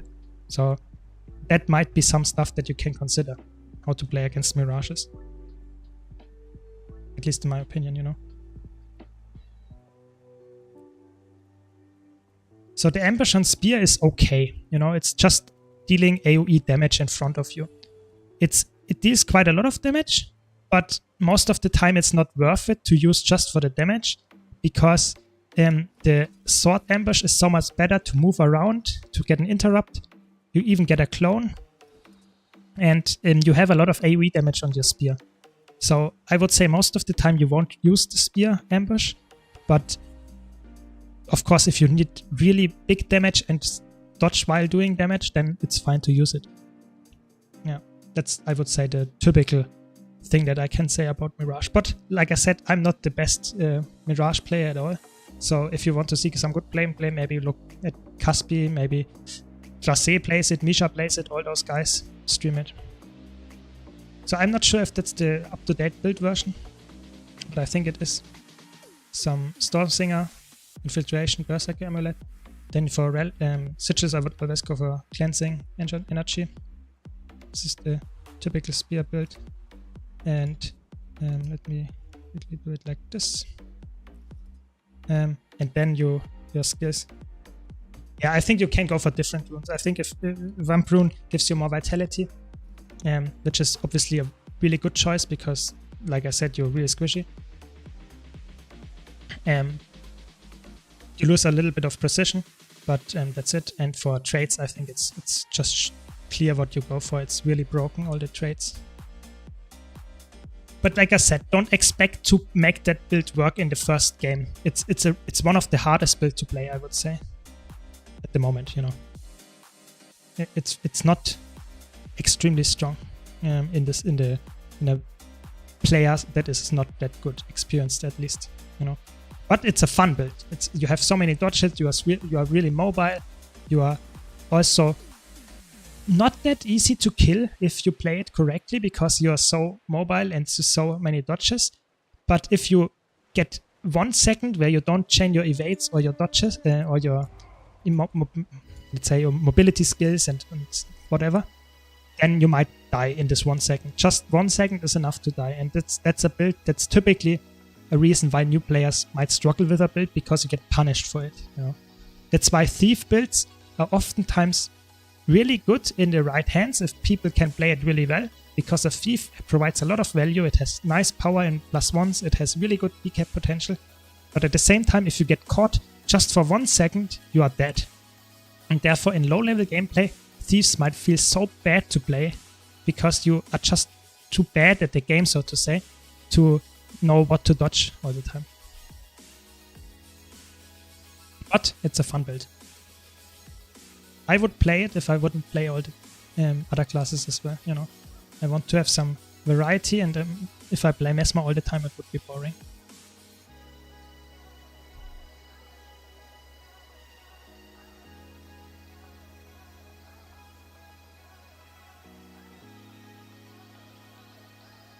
So I think the match didn't start. That's sad. It was a fast queue. I expected a really good match.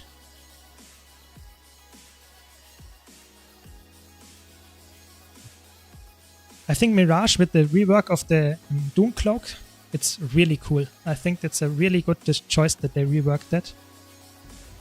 It was a good skill, a trait before.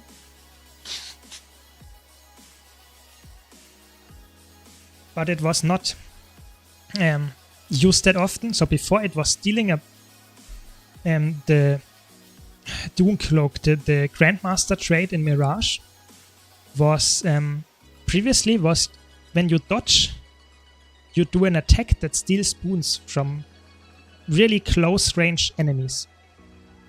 And that was a fun trait, but it was really underused because it's really weak in most situations, because you can't really use the boon rip in a lot of situations in PvP, just because you are extremely, you know, often in not situations where you get people directly standing on top of you.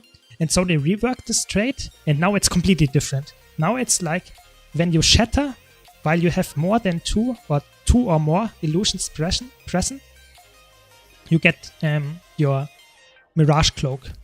So you will get your Mirage Cloak, which is the dodge effect, but you don't use your dodge. And that's really strong because you can then not only evade attacks, but you can also get your ambush skills off.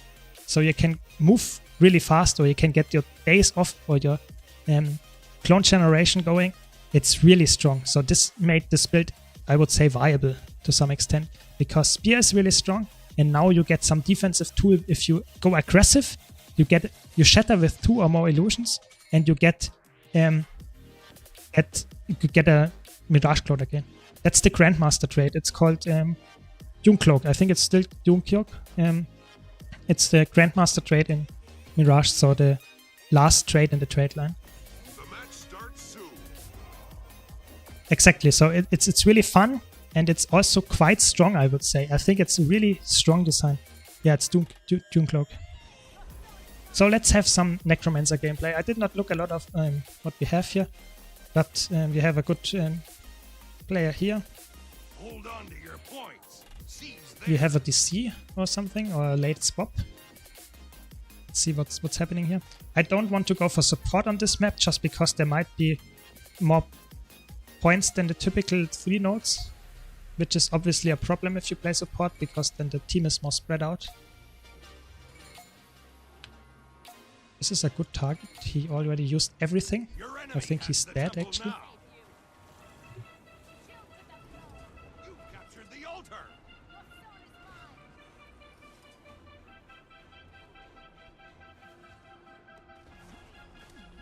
I mean, that's a matchup I'd take, I guess.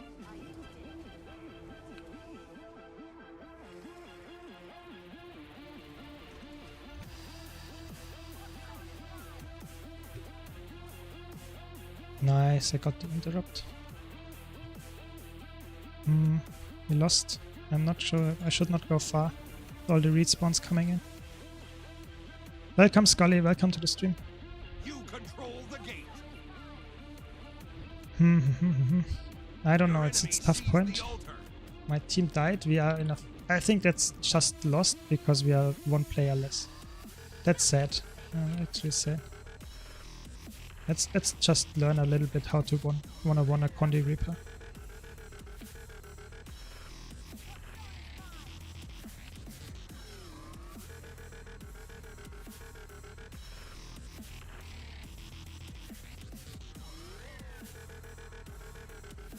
That's sad.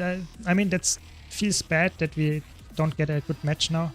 Would have been probably a fine match, but now we have just a loss straight up because we are one player less. That's a little bit sad. But what can you do, you know? Might just be a real DC that people just have not... Maybe the internet is gone, maybe the PC fried, I don't know what happened. Or they just saw that they had me in the team and they said, no, that's not something I want to play. Nah, I'm joking, I don't know. I hope they did not do something like that. I feel that's always a problem.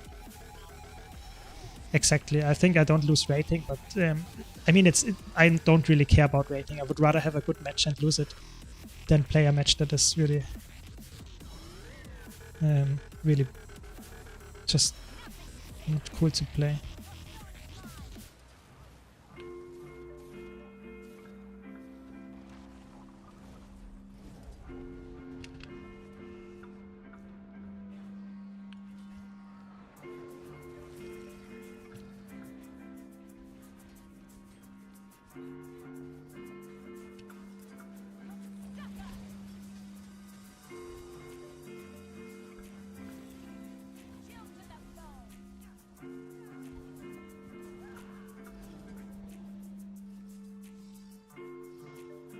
Yeah, I mean, maybe I can get some nice 101s or something, so that we at least get some action, but it feels like it's not really a cool match to play.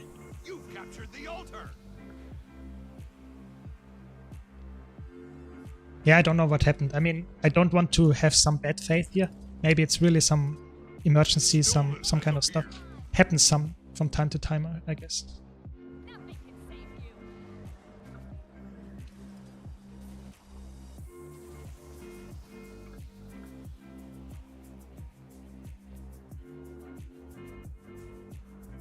Your stone is mine.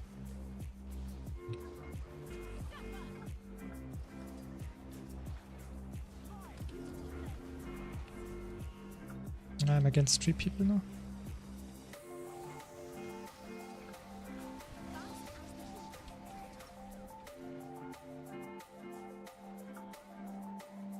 Sad. What happens?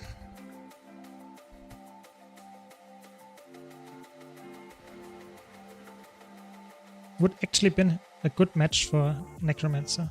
I think Condi Reaper does quite well into Condi Rev and also deals really good against Elementalists most of the time because you have so much chill application. Elementalist, doesn't matter which elite spec, doesn't like chill, and therefore it's really fun to play it. You can go for 2 builds. You can either go with Scepter or you can go with Pistol. Those 2 options exist. So does this Mirage build work well with other weapons or only Spear? So I would say if you play exactly this build, I would go for Spear. I think if all other options would be a big downgrade just because Spear is so strong. Of course you can go for other weapons. There are other weapons. You could go for Greatsword. But at this point I would say then you play a different Mirage build.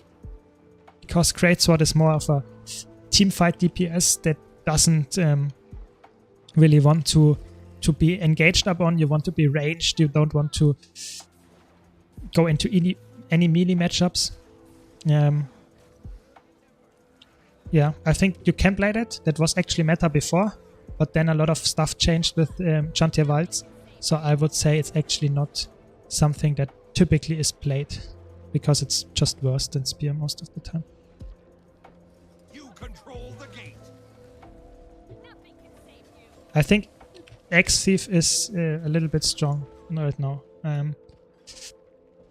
I think I don't like to play against it. If I have one in my team, I feel happy because it's a strong build. But I don't really like to play against it because it's so uninteractive. You know, you don't get that much. Oh, now he comes back. That's actually crazy. So he really had a DC or something. I mean, at least we don't lose anything from it, but was lost time, so to say. We couldn't have get a good match. I mean, that's it, I guess. Your enemy Yeah. has the gate. I think X-Thief is just not, you know, you don't have a good tail to dodge, you know. The enemy has all 3 points. Get them. I think they had that since the beginning. I'm pretty sure that when you go into Necromancer's Shroud, it goes green. I think that was since the beginning. I think there was that it goes green. I think that was since start of the game. I think a good Axe Thief, if you look at Azadorm, for example, when he streams, it's so strong. It is so strong and it's so annoying. Because they can stealth all the time. And when they engage on you, you get a lot of damage. And the problem is, this engage is really hard to dodge. I think the tell for it is almost non-existent. So you have to dodge when you feel it, you know, when you see the time might be, you know, now is the time that the thief will be engaged. Yeah, might be that you forgot.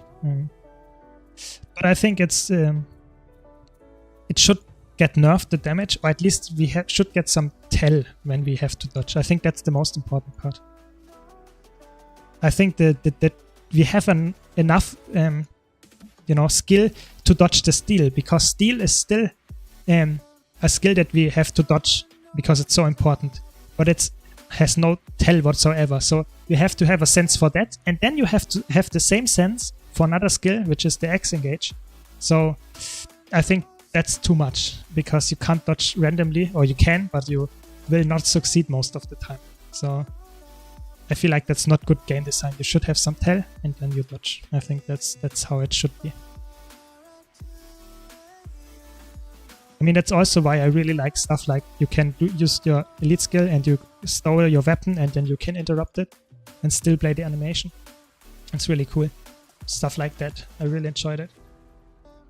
And I think that's way more interactive than having, let's say, interactive engages or something that you don't see at all. And you just have to think, oh, now is the time I dodge. I think that's not how it should be.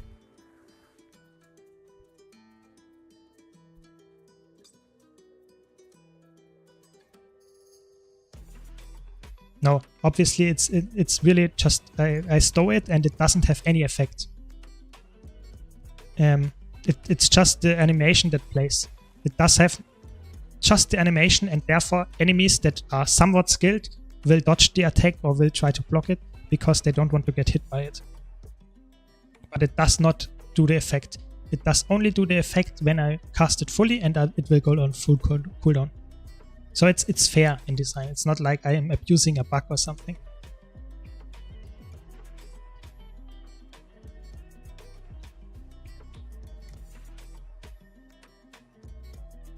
Yeah, sure. I think it's totally fine that the spear, the steel of thief is doesn't have a tell. I think that's fine.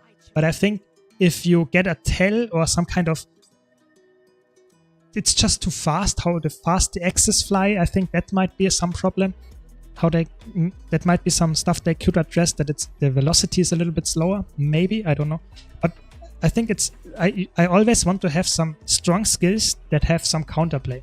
You know, that's way more exciting that for both sides, that you have a strong skill that you can use to damage, and if the enemy knows when to dodge, it's also way more exciting to dodge, you know, than just dodging randomly and hoping that you will dodge something that is somewhat worth to dodge. I think that's not how it should be.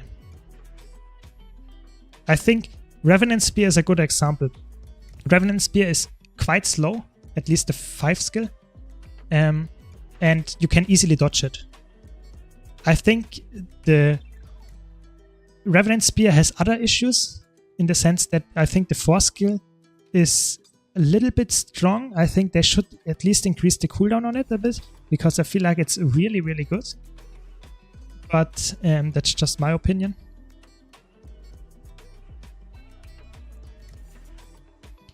I think Steel was in the game for so long. I think at this point you don't really have to fix it. I think, or change it. I think it's fine. Because like we had before, I think the feeling to dodge the Steel, a good player or a player that played a lot of PvP or World vs. World even, knows when to dodge often.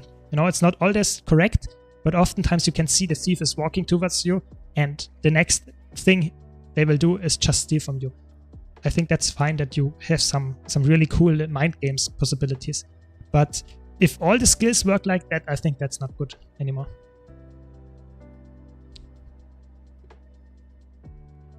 I think the Revenant Spear is a good example excuse. I think that's really good because while it still has a lot of damage, it is rather slow. So you can deny the damage just by walking or moving out of the skills or dodging them because they are rather slow.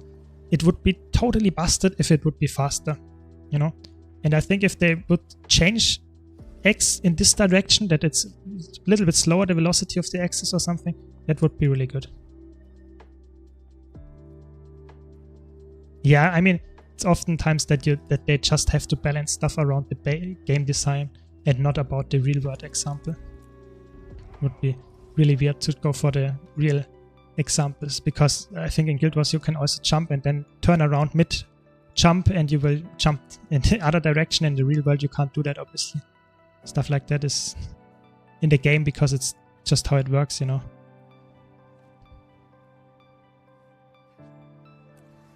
So let's see what's gonna happen. Hopefully we have a nice match this time.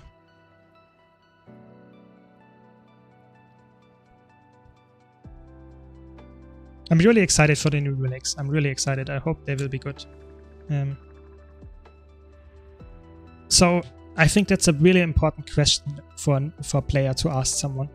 What meta would you like to see?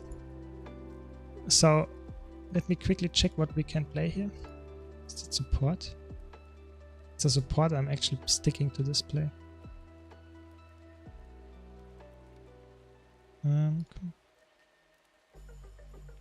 It's actually a good match, yeah. So my favorite meta is a meta where is perfectly in the middle of being a burst meta and a bunker meta, you know?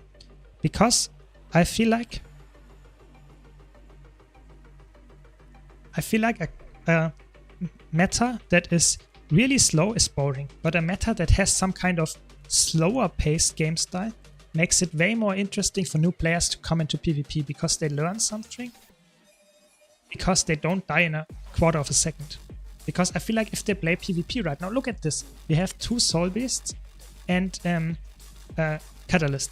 If you play a class like Willbender and you don't know a lot about PvP, you will be dead in a quarter of a second.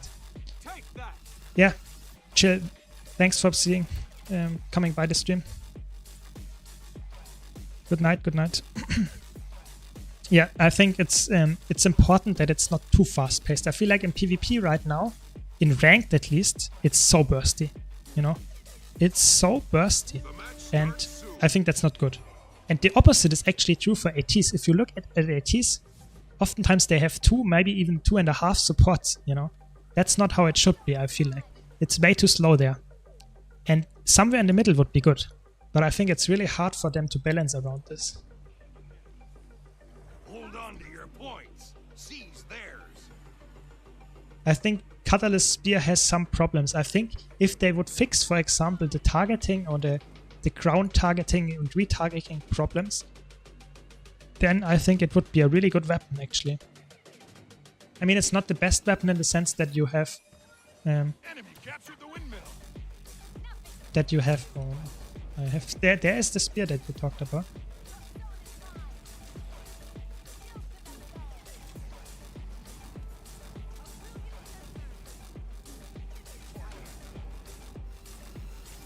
Okay, nice, we got the kill. Just have to concentrate a little bit.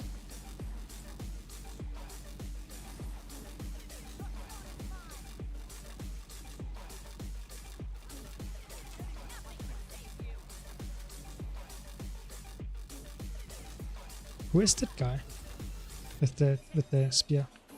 Clock tower captured. I saw his name, but I don't remember it too much.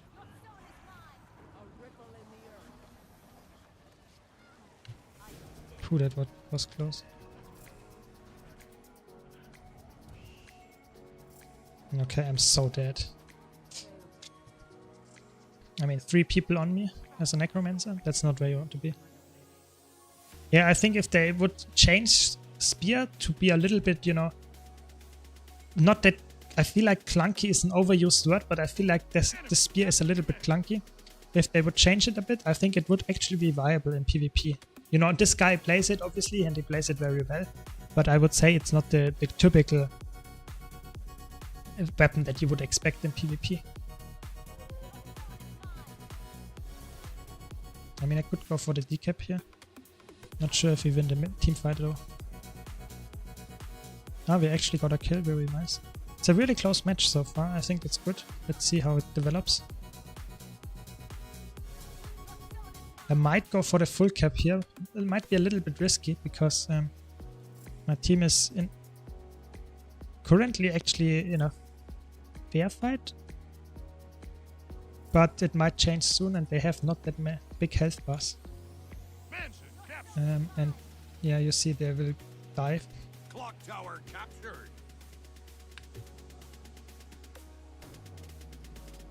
Target identified. Nothing can save you.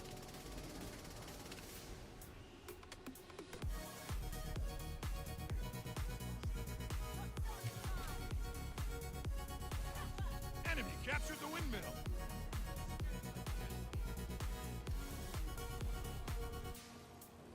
I have to be really careful. It's so much damage here.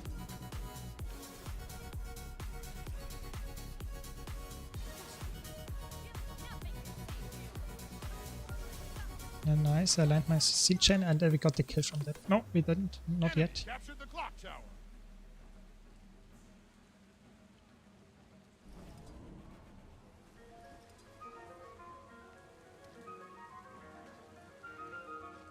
Not expect the spear damage actually at this point.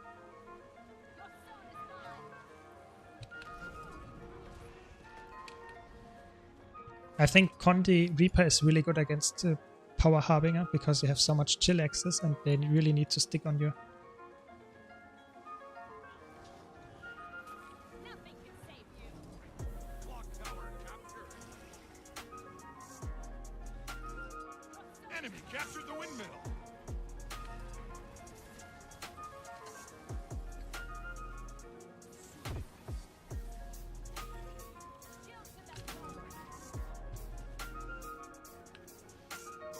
It's really hard. I think that's a tough match for me. I really don't know where to go. They have so much... Nice, we got the CC here. Nothing can save you.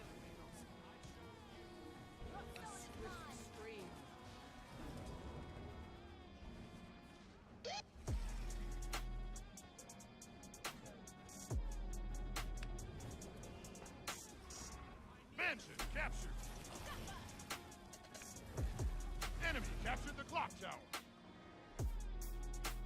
Holy shit, he actually got the rest. That was crazy, he got the rest.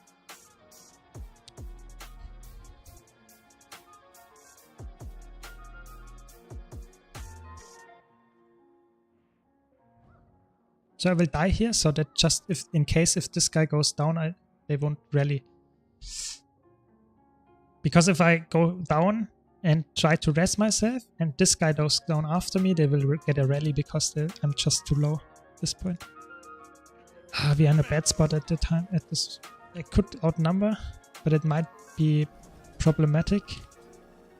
No, they are 2v2 now.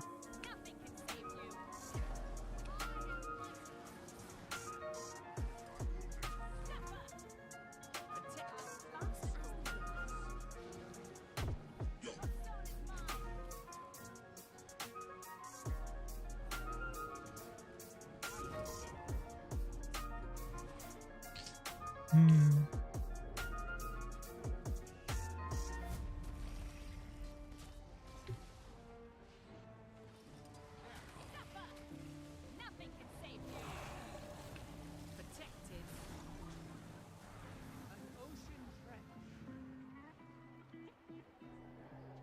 I mean, what did I expect? We have a support renegade. That's not a good build. So what did I expect? We should not push into matchups with those guys. Enemy captured the windmill. But it's fine, I guess.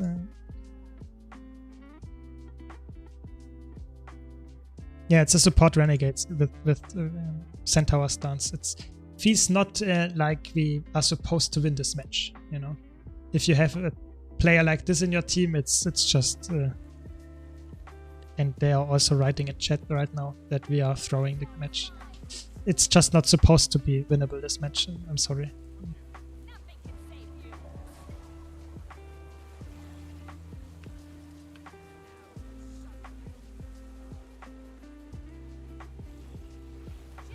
save you.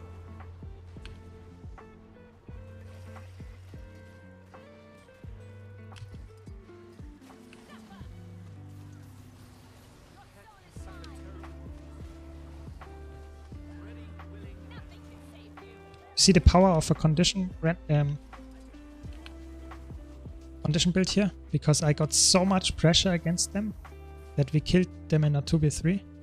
Doesn't really matter at this point, I would say. I could go for the decap here, but they will get for sure get the respawn of the Harbinger in me. So it will not be matter at this point, I guess. I guess we can try. We can try. Okay, the Harbinger wants to go mid. Clock tower captured. Mansions captured. That's an interesting Armor of Earth.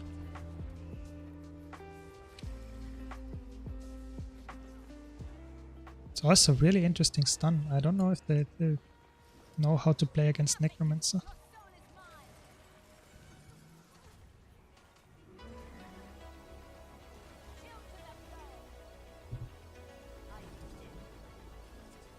Enemy captured the windmill. At least we got a kill from that. 3 people on me. But I think it's too late to come back.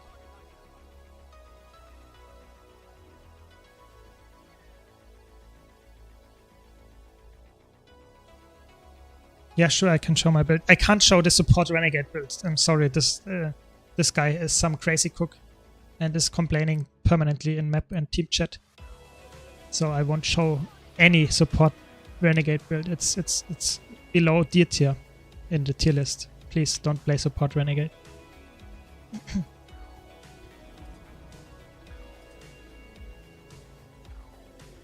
I mean, if we get the decap, it might still be well. Nah, it's not winnable. Yes, Spectre is actually quite viable, actually. I would say it's actually 80 or something. I would say it's quite a good build. The problem is it's more of a build that you would expect to be played in 80s or something. Just because you will not... You are half support and therefore you feel not that good in... Sorry, I want to not die here. Okay, I will die. Yeah, sure, I showed the Reaper build. Yeah, I mean that match is over. So what I was saying, Spectre is actually quite good. I would say Spectre is highly underrated. I have actually a build guide on my YouTube channel about Spectre, where I explain why it's underrated. So you would play Condition Spectre, and it's really strong because it can fill a lot of niches, you know. You are a semi-support, which means you can support your teammates when they need it, and when they don't need it, you can deal a lot of damage. And that's really helpful. But the problem is, in ranked, it's actually not that helpful. Because oftentimes, teammates just die, even with your support. So I would say in ranked, it's a good build. In ATs and stuff, it's a really good build. So now to the yeah, exactly. When Syndrunner, when Maya, when Azadom, when those guys play Spectre, it's actually really strong.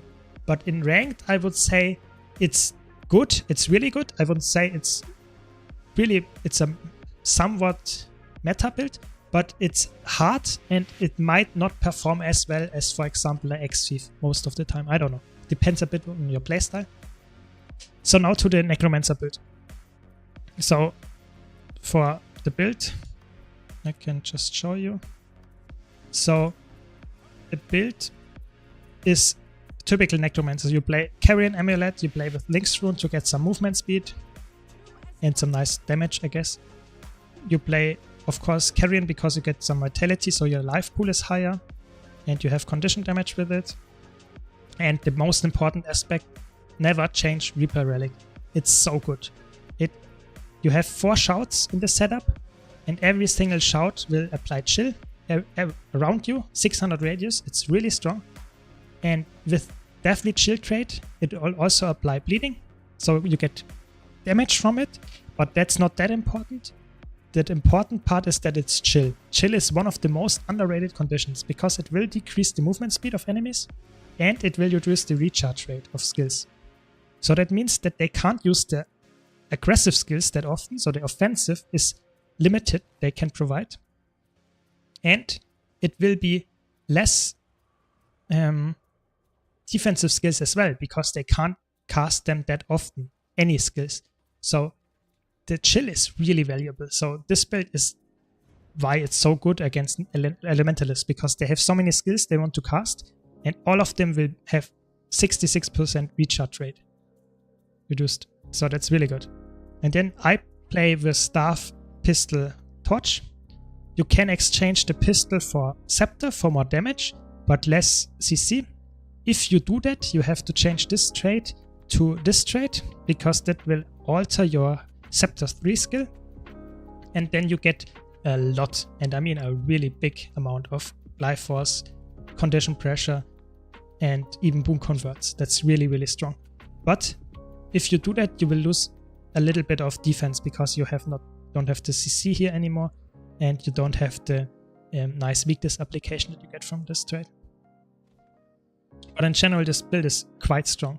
I would say in ranked it's quite nice to play because you're rather tanky for Necromancer and you have a lot of condition application. So that's why I would say that's a quite good build.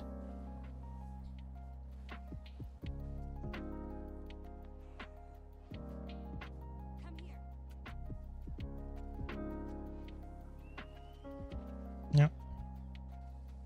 And of course you're Necromancer, so you're a little bit slow. But if you know where to position, when to engage, when to disengage, that might be a really, really strong build for you. You know.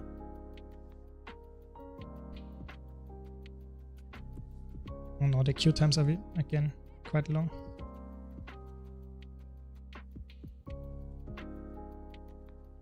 Yeah, sure. Always happy to share some insight.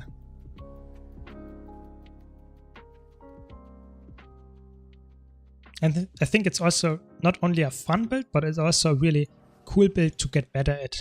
Because you have so much impact in team fights, you can carry them really easily. And you have, against good players, you actually can carry quite hard as well, because you have the stuns, you have the stows, you have the AoE chill. Can be really hard to dodge this. And it's really fun. I really enjoy it. It was better once, but it's still really strong. Yeah.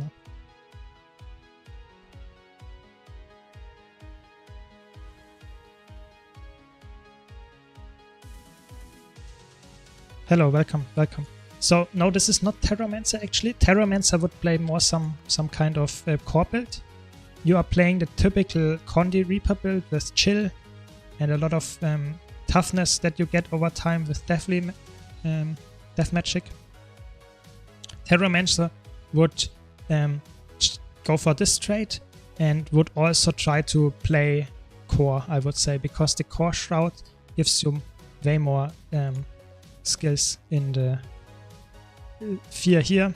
It's a really strong fear, and you also have better access or better trait lines for just going for fear all the time.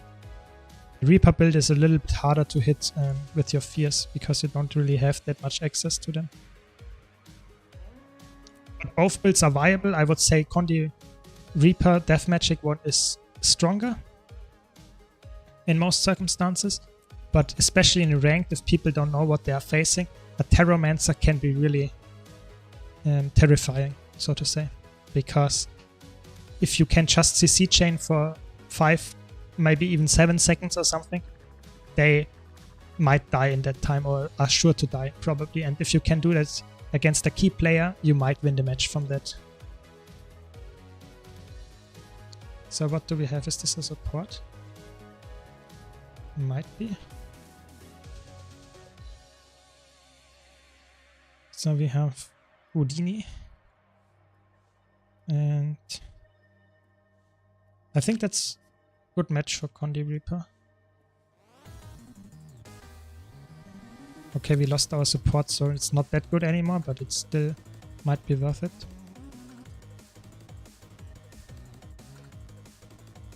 Let's see how it goes. I want to play a little bit Condi Reaper. So you could always think about if you would go for Scepter here or if you would like to go for Pistol. I would say in this setup, Scepter is actually quite nice because you have a lot of boons to corrupt and not a lot of really condition cleanses that they have. But I really like to play Pistol because if I get engaged upon, I have a really nice tool to just stop them. That's just my opinion and rank that I really like Pistol. I would say in team play, if you really have a support and stuff, you would most of the time actually go for Scepter because your damage potential is way higher.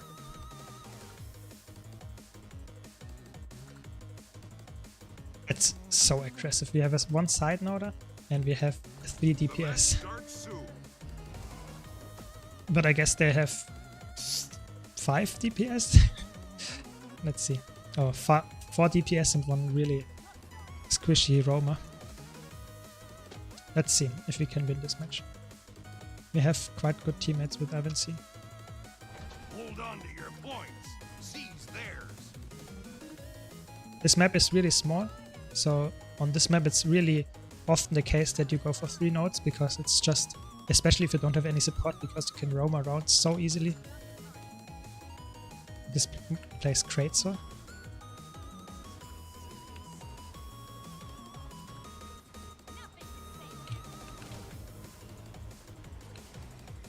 Nice, I got the seat, but I did not get the...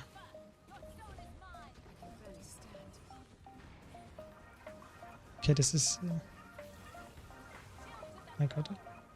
Very nice. But we lost our 101 here. I don't know if I want to push in there.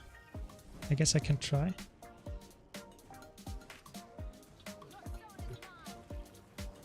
The waterfall is yours. You've taken the graveyard. So I think I interrupted his shield 5 skill with my unblockable here. That was really nice. So I think now he's dead, yeah. I mean, we are against... Why should I cap? I don't cap. So our warrior actually lost in the condition ref, which is interesting. I think that's not a matchup they should normally lose. But I guess if that's a really high skill difference. Okay, this guy's dead. Really nice. Yeah, that's Caspi, you saw that right. I think that's not something you should do in a ranked match. Just because if it's over, you can do it. But I think you should do other stuff, you know? You should write some other stuff in there in the map. Why does it have to be this, you know? You could draw some other stuff, like a tree, a smiley face. Why would you draw this? I think that's a weird thing to draw. It's not really, you know, helping me, you know? A smiley face would help me way more. Positive attitude, you know? Yeah, I think I would have won the team fight here way harder if we would have seen something really nice. So now you have some guy. Previously we had some discussion if which Mesmer build is currently the best for ranked. Caspi, what do you think? Would you say Mirage is really good for ranked, or would you say Mirage is still inferior to Chrono?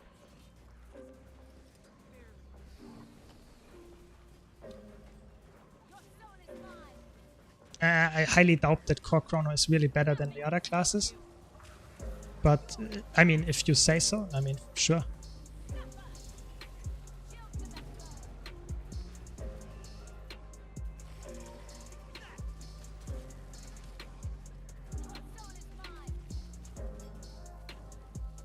was an honest question You actually. lost the So waterfall.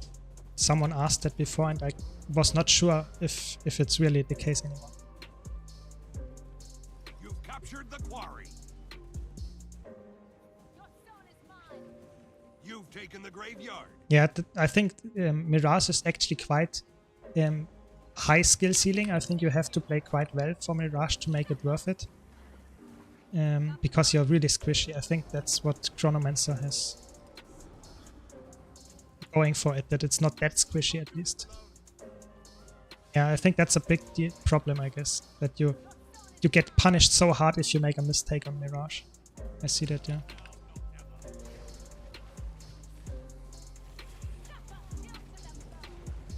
Did I cast it? Yeah, I think I casted it.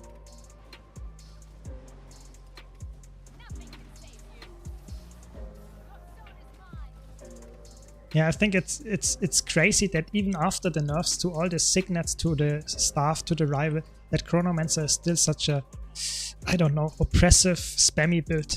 I think it's actually really crazy. Lost the quarry. I would rather have some Mirage back, you know, that you have some skill Waterfall is yours. to play it, you know. This tracking of short skill 2 is so bad, it's insane. Nothing can save you. Your stone is mine. What is my team actually doing? I think I agree that that Chronomancer is either it's total shit or it's busted. I think there is not a big middle ground. And that's a problem. I think that's a big problem for all game design. I mean, look at the time when it was, you know, the bunker build, you know. It doesn't really matter what they do. If it's good to some extent, people will run multiple of it because it's just too strong. And I think Mirage is way more fun in this sense because you get punished if you play bad. It doesn't matter how many you run or what you do with it. I would really enjoy to have the old, you know, power block Condi Mirage back. I think that's a fun build. The waterfall is yours.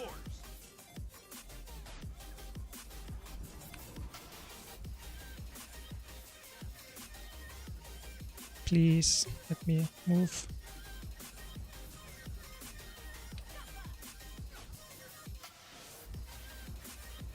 You've lost the quarry.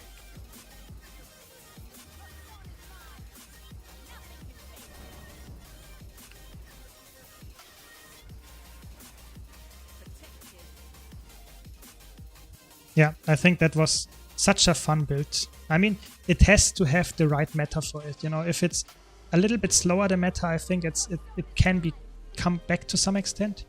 But currently, it's just you play a power build and it just completely destroys this build. You don't have any self heal. I just remember the old times when Rip played this build 24/7. That was fun. You know. Nothing can save you. I don't know, where should I go? Should I go far? I don't really want to You've run taken away. the graveyard. You lost the waterfall.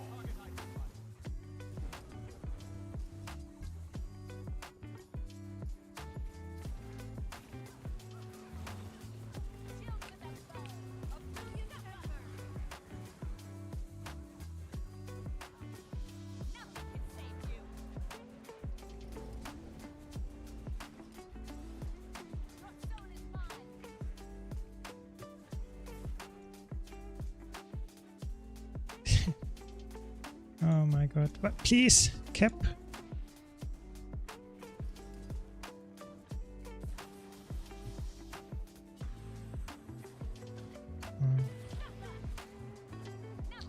You've captured the quarry. What is my... Why would you go in like that?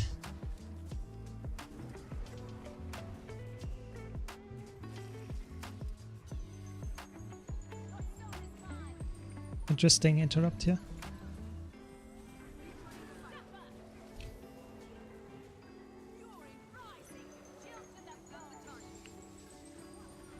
Are we losing now? Please don't tell me we are losing.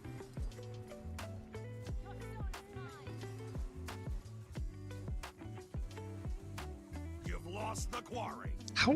Please! Oh no, what are they doing?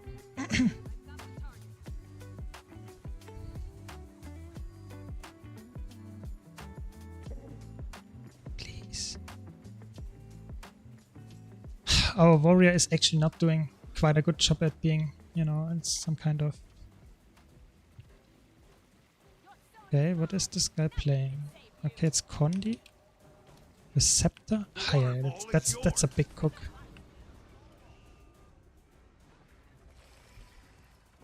You've taken the graveyard. Nothing can stop what zone is mine. Kill to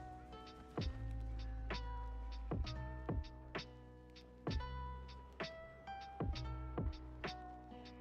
You've captured the quarry. So, if you lose all the gold with ecto gambling, you should watch one of my YouTube videos, how to make gold. And one of my top tips I would actually include in my next video is don't gamble. I think ecto gambling is bad for your gold. That's the biggest tip I can give you. Swirl like sand. Jokes aside, the thing is that ecto gambling is by design a gold sink.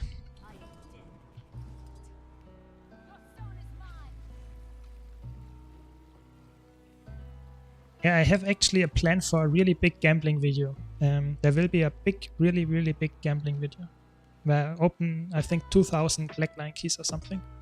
So keep your eyes out for that. I think that will be a fun stream. The waterfall is yours. Got the target.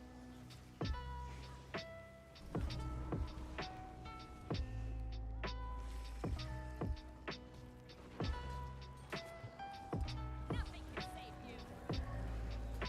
Step up. Your zone is mine.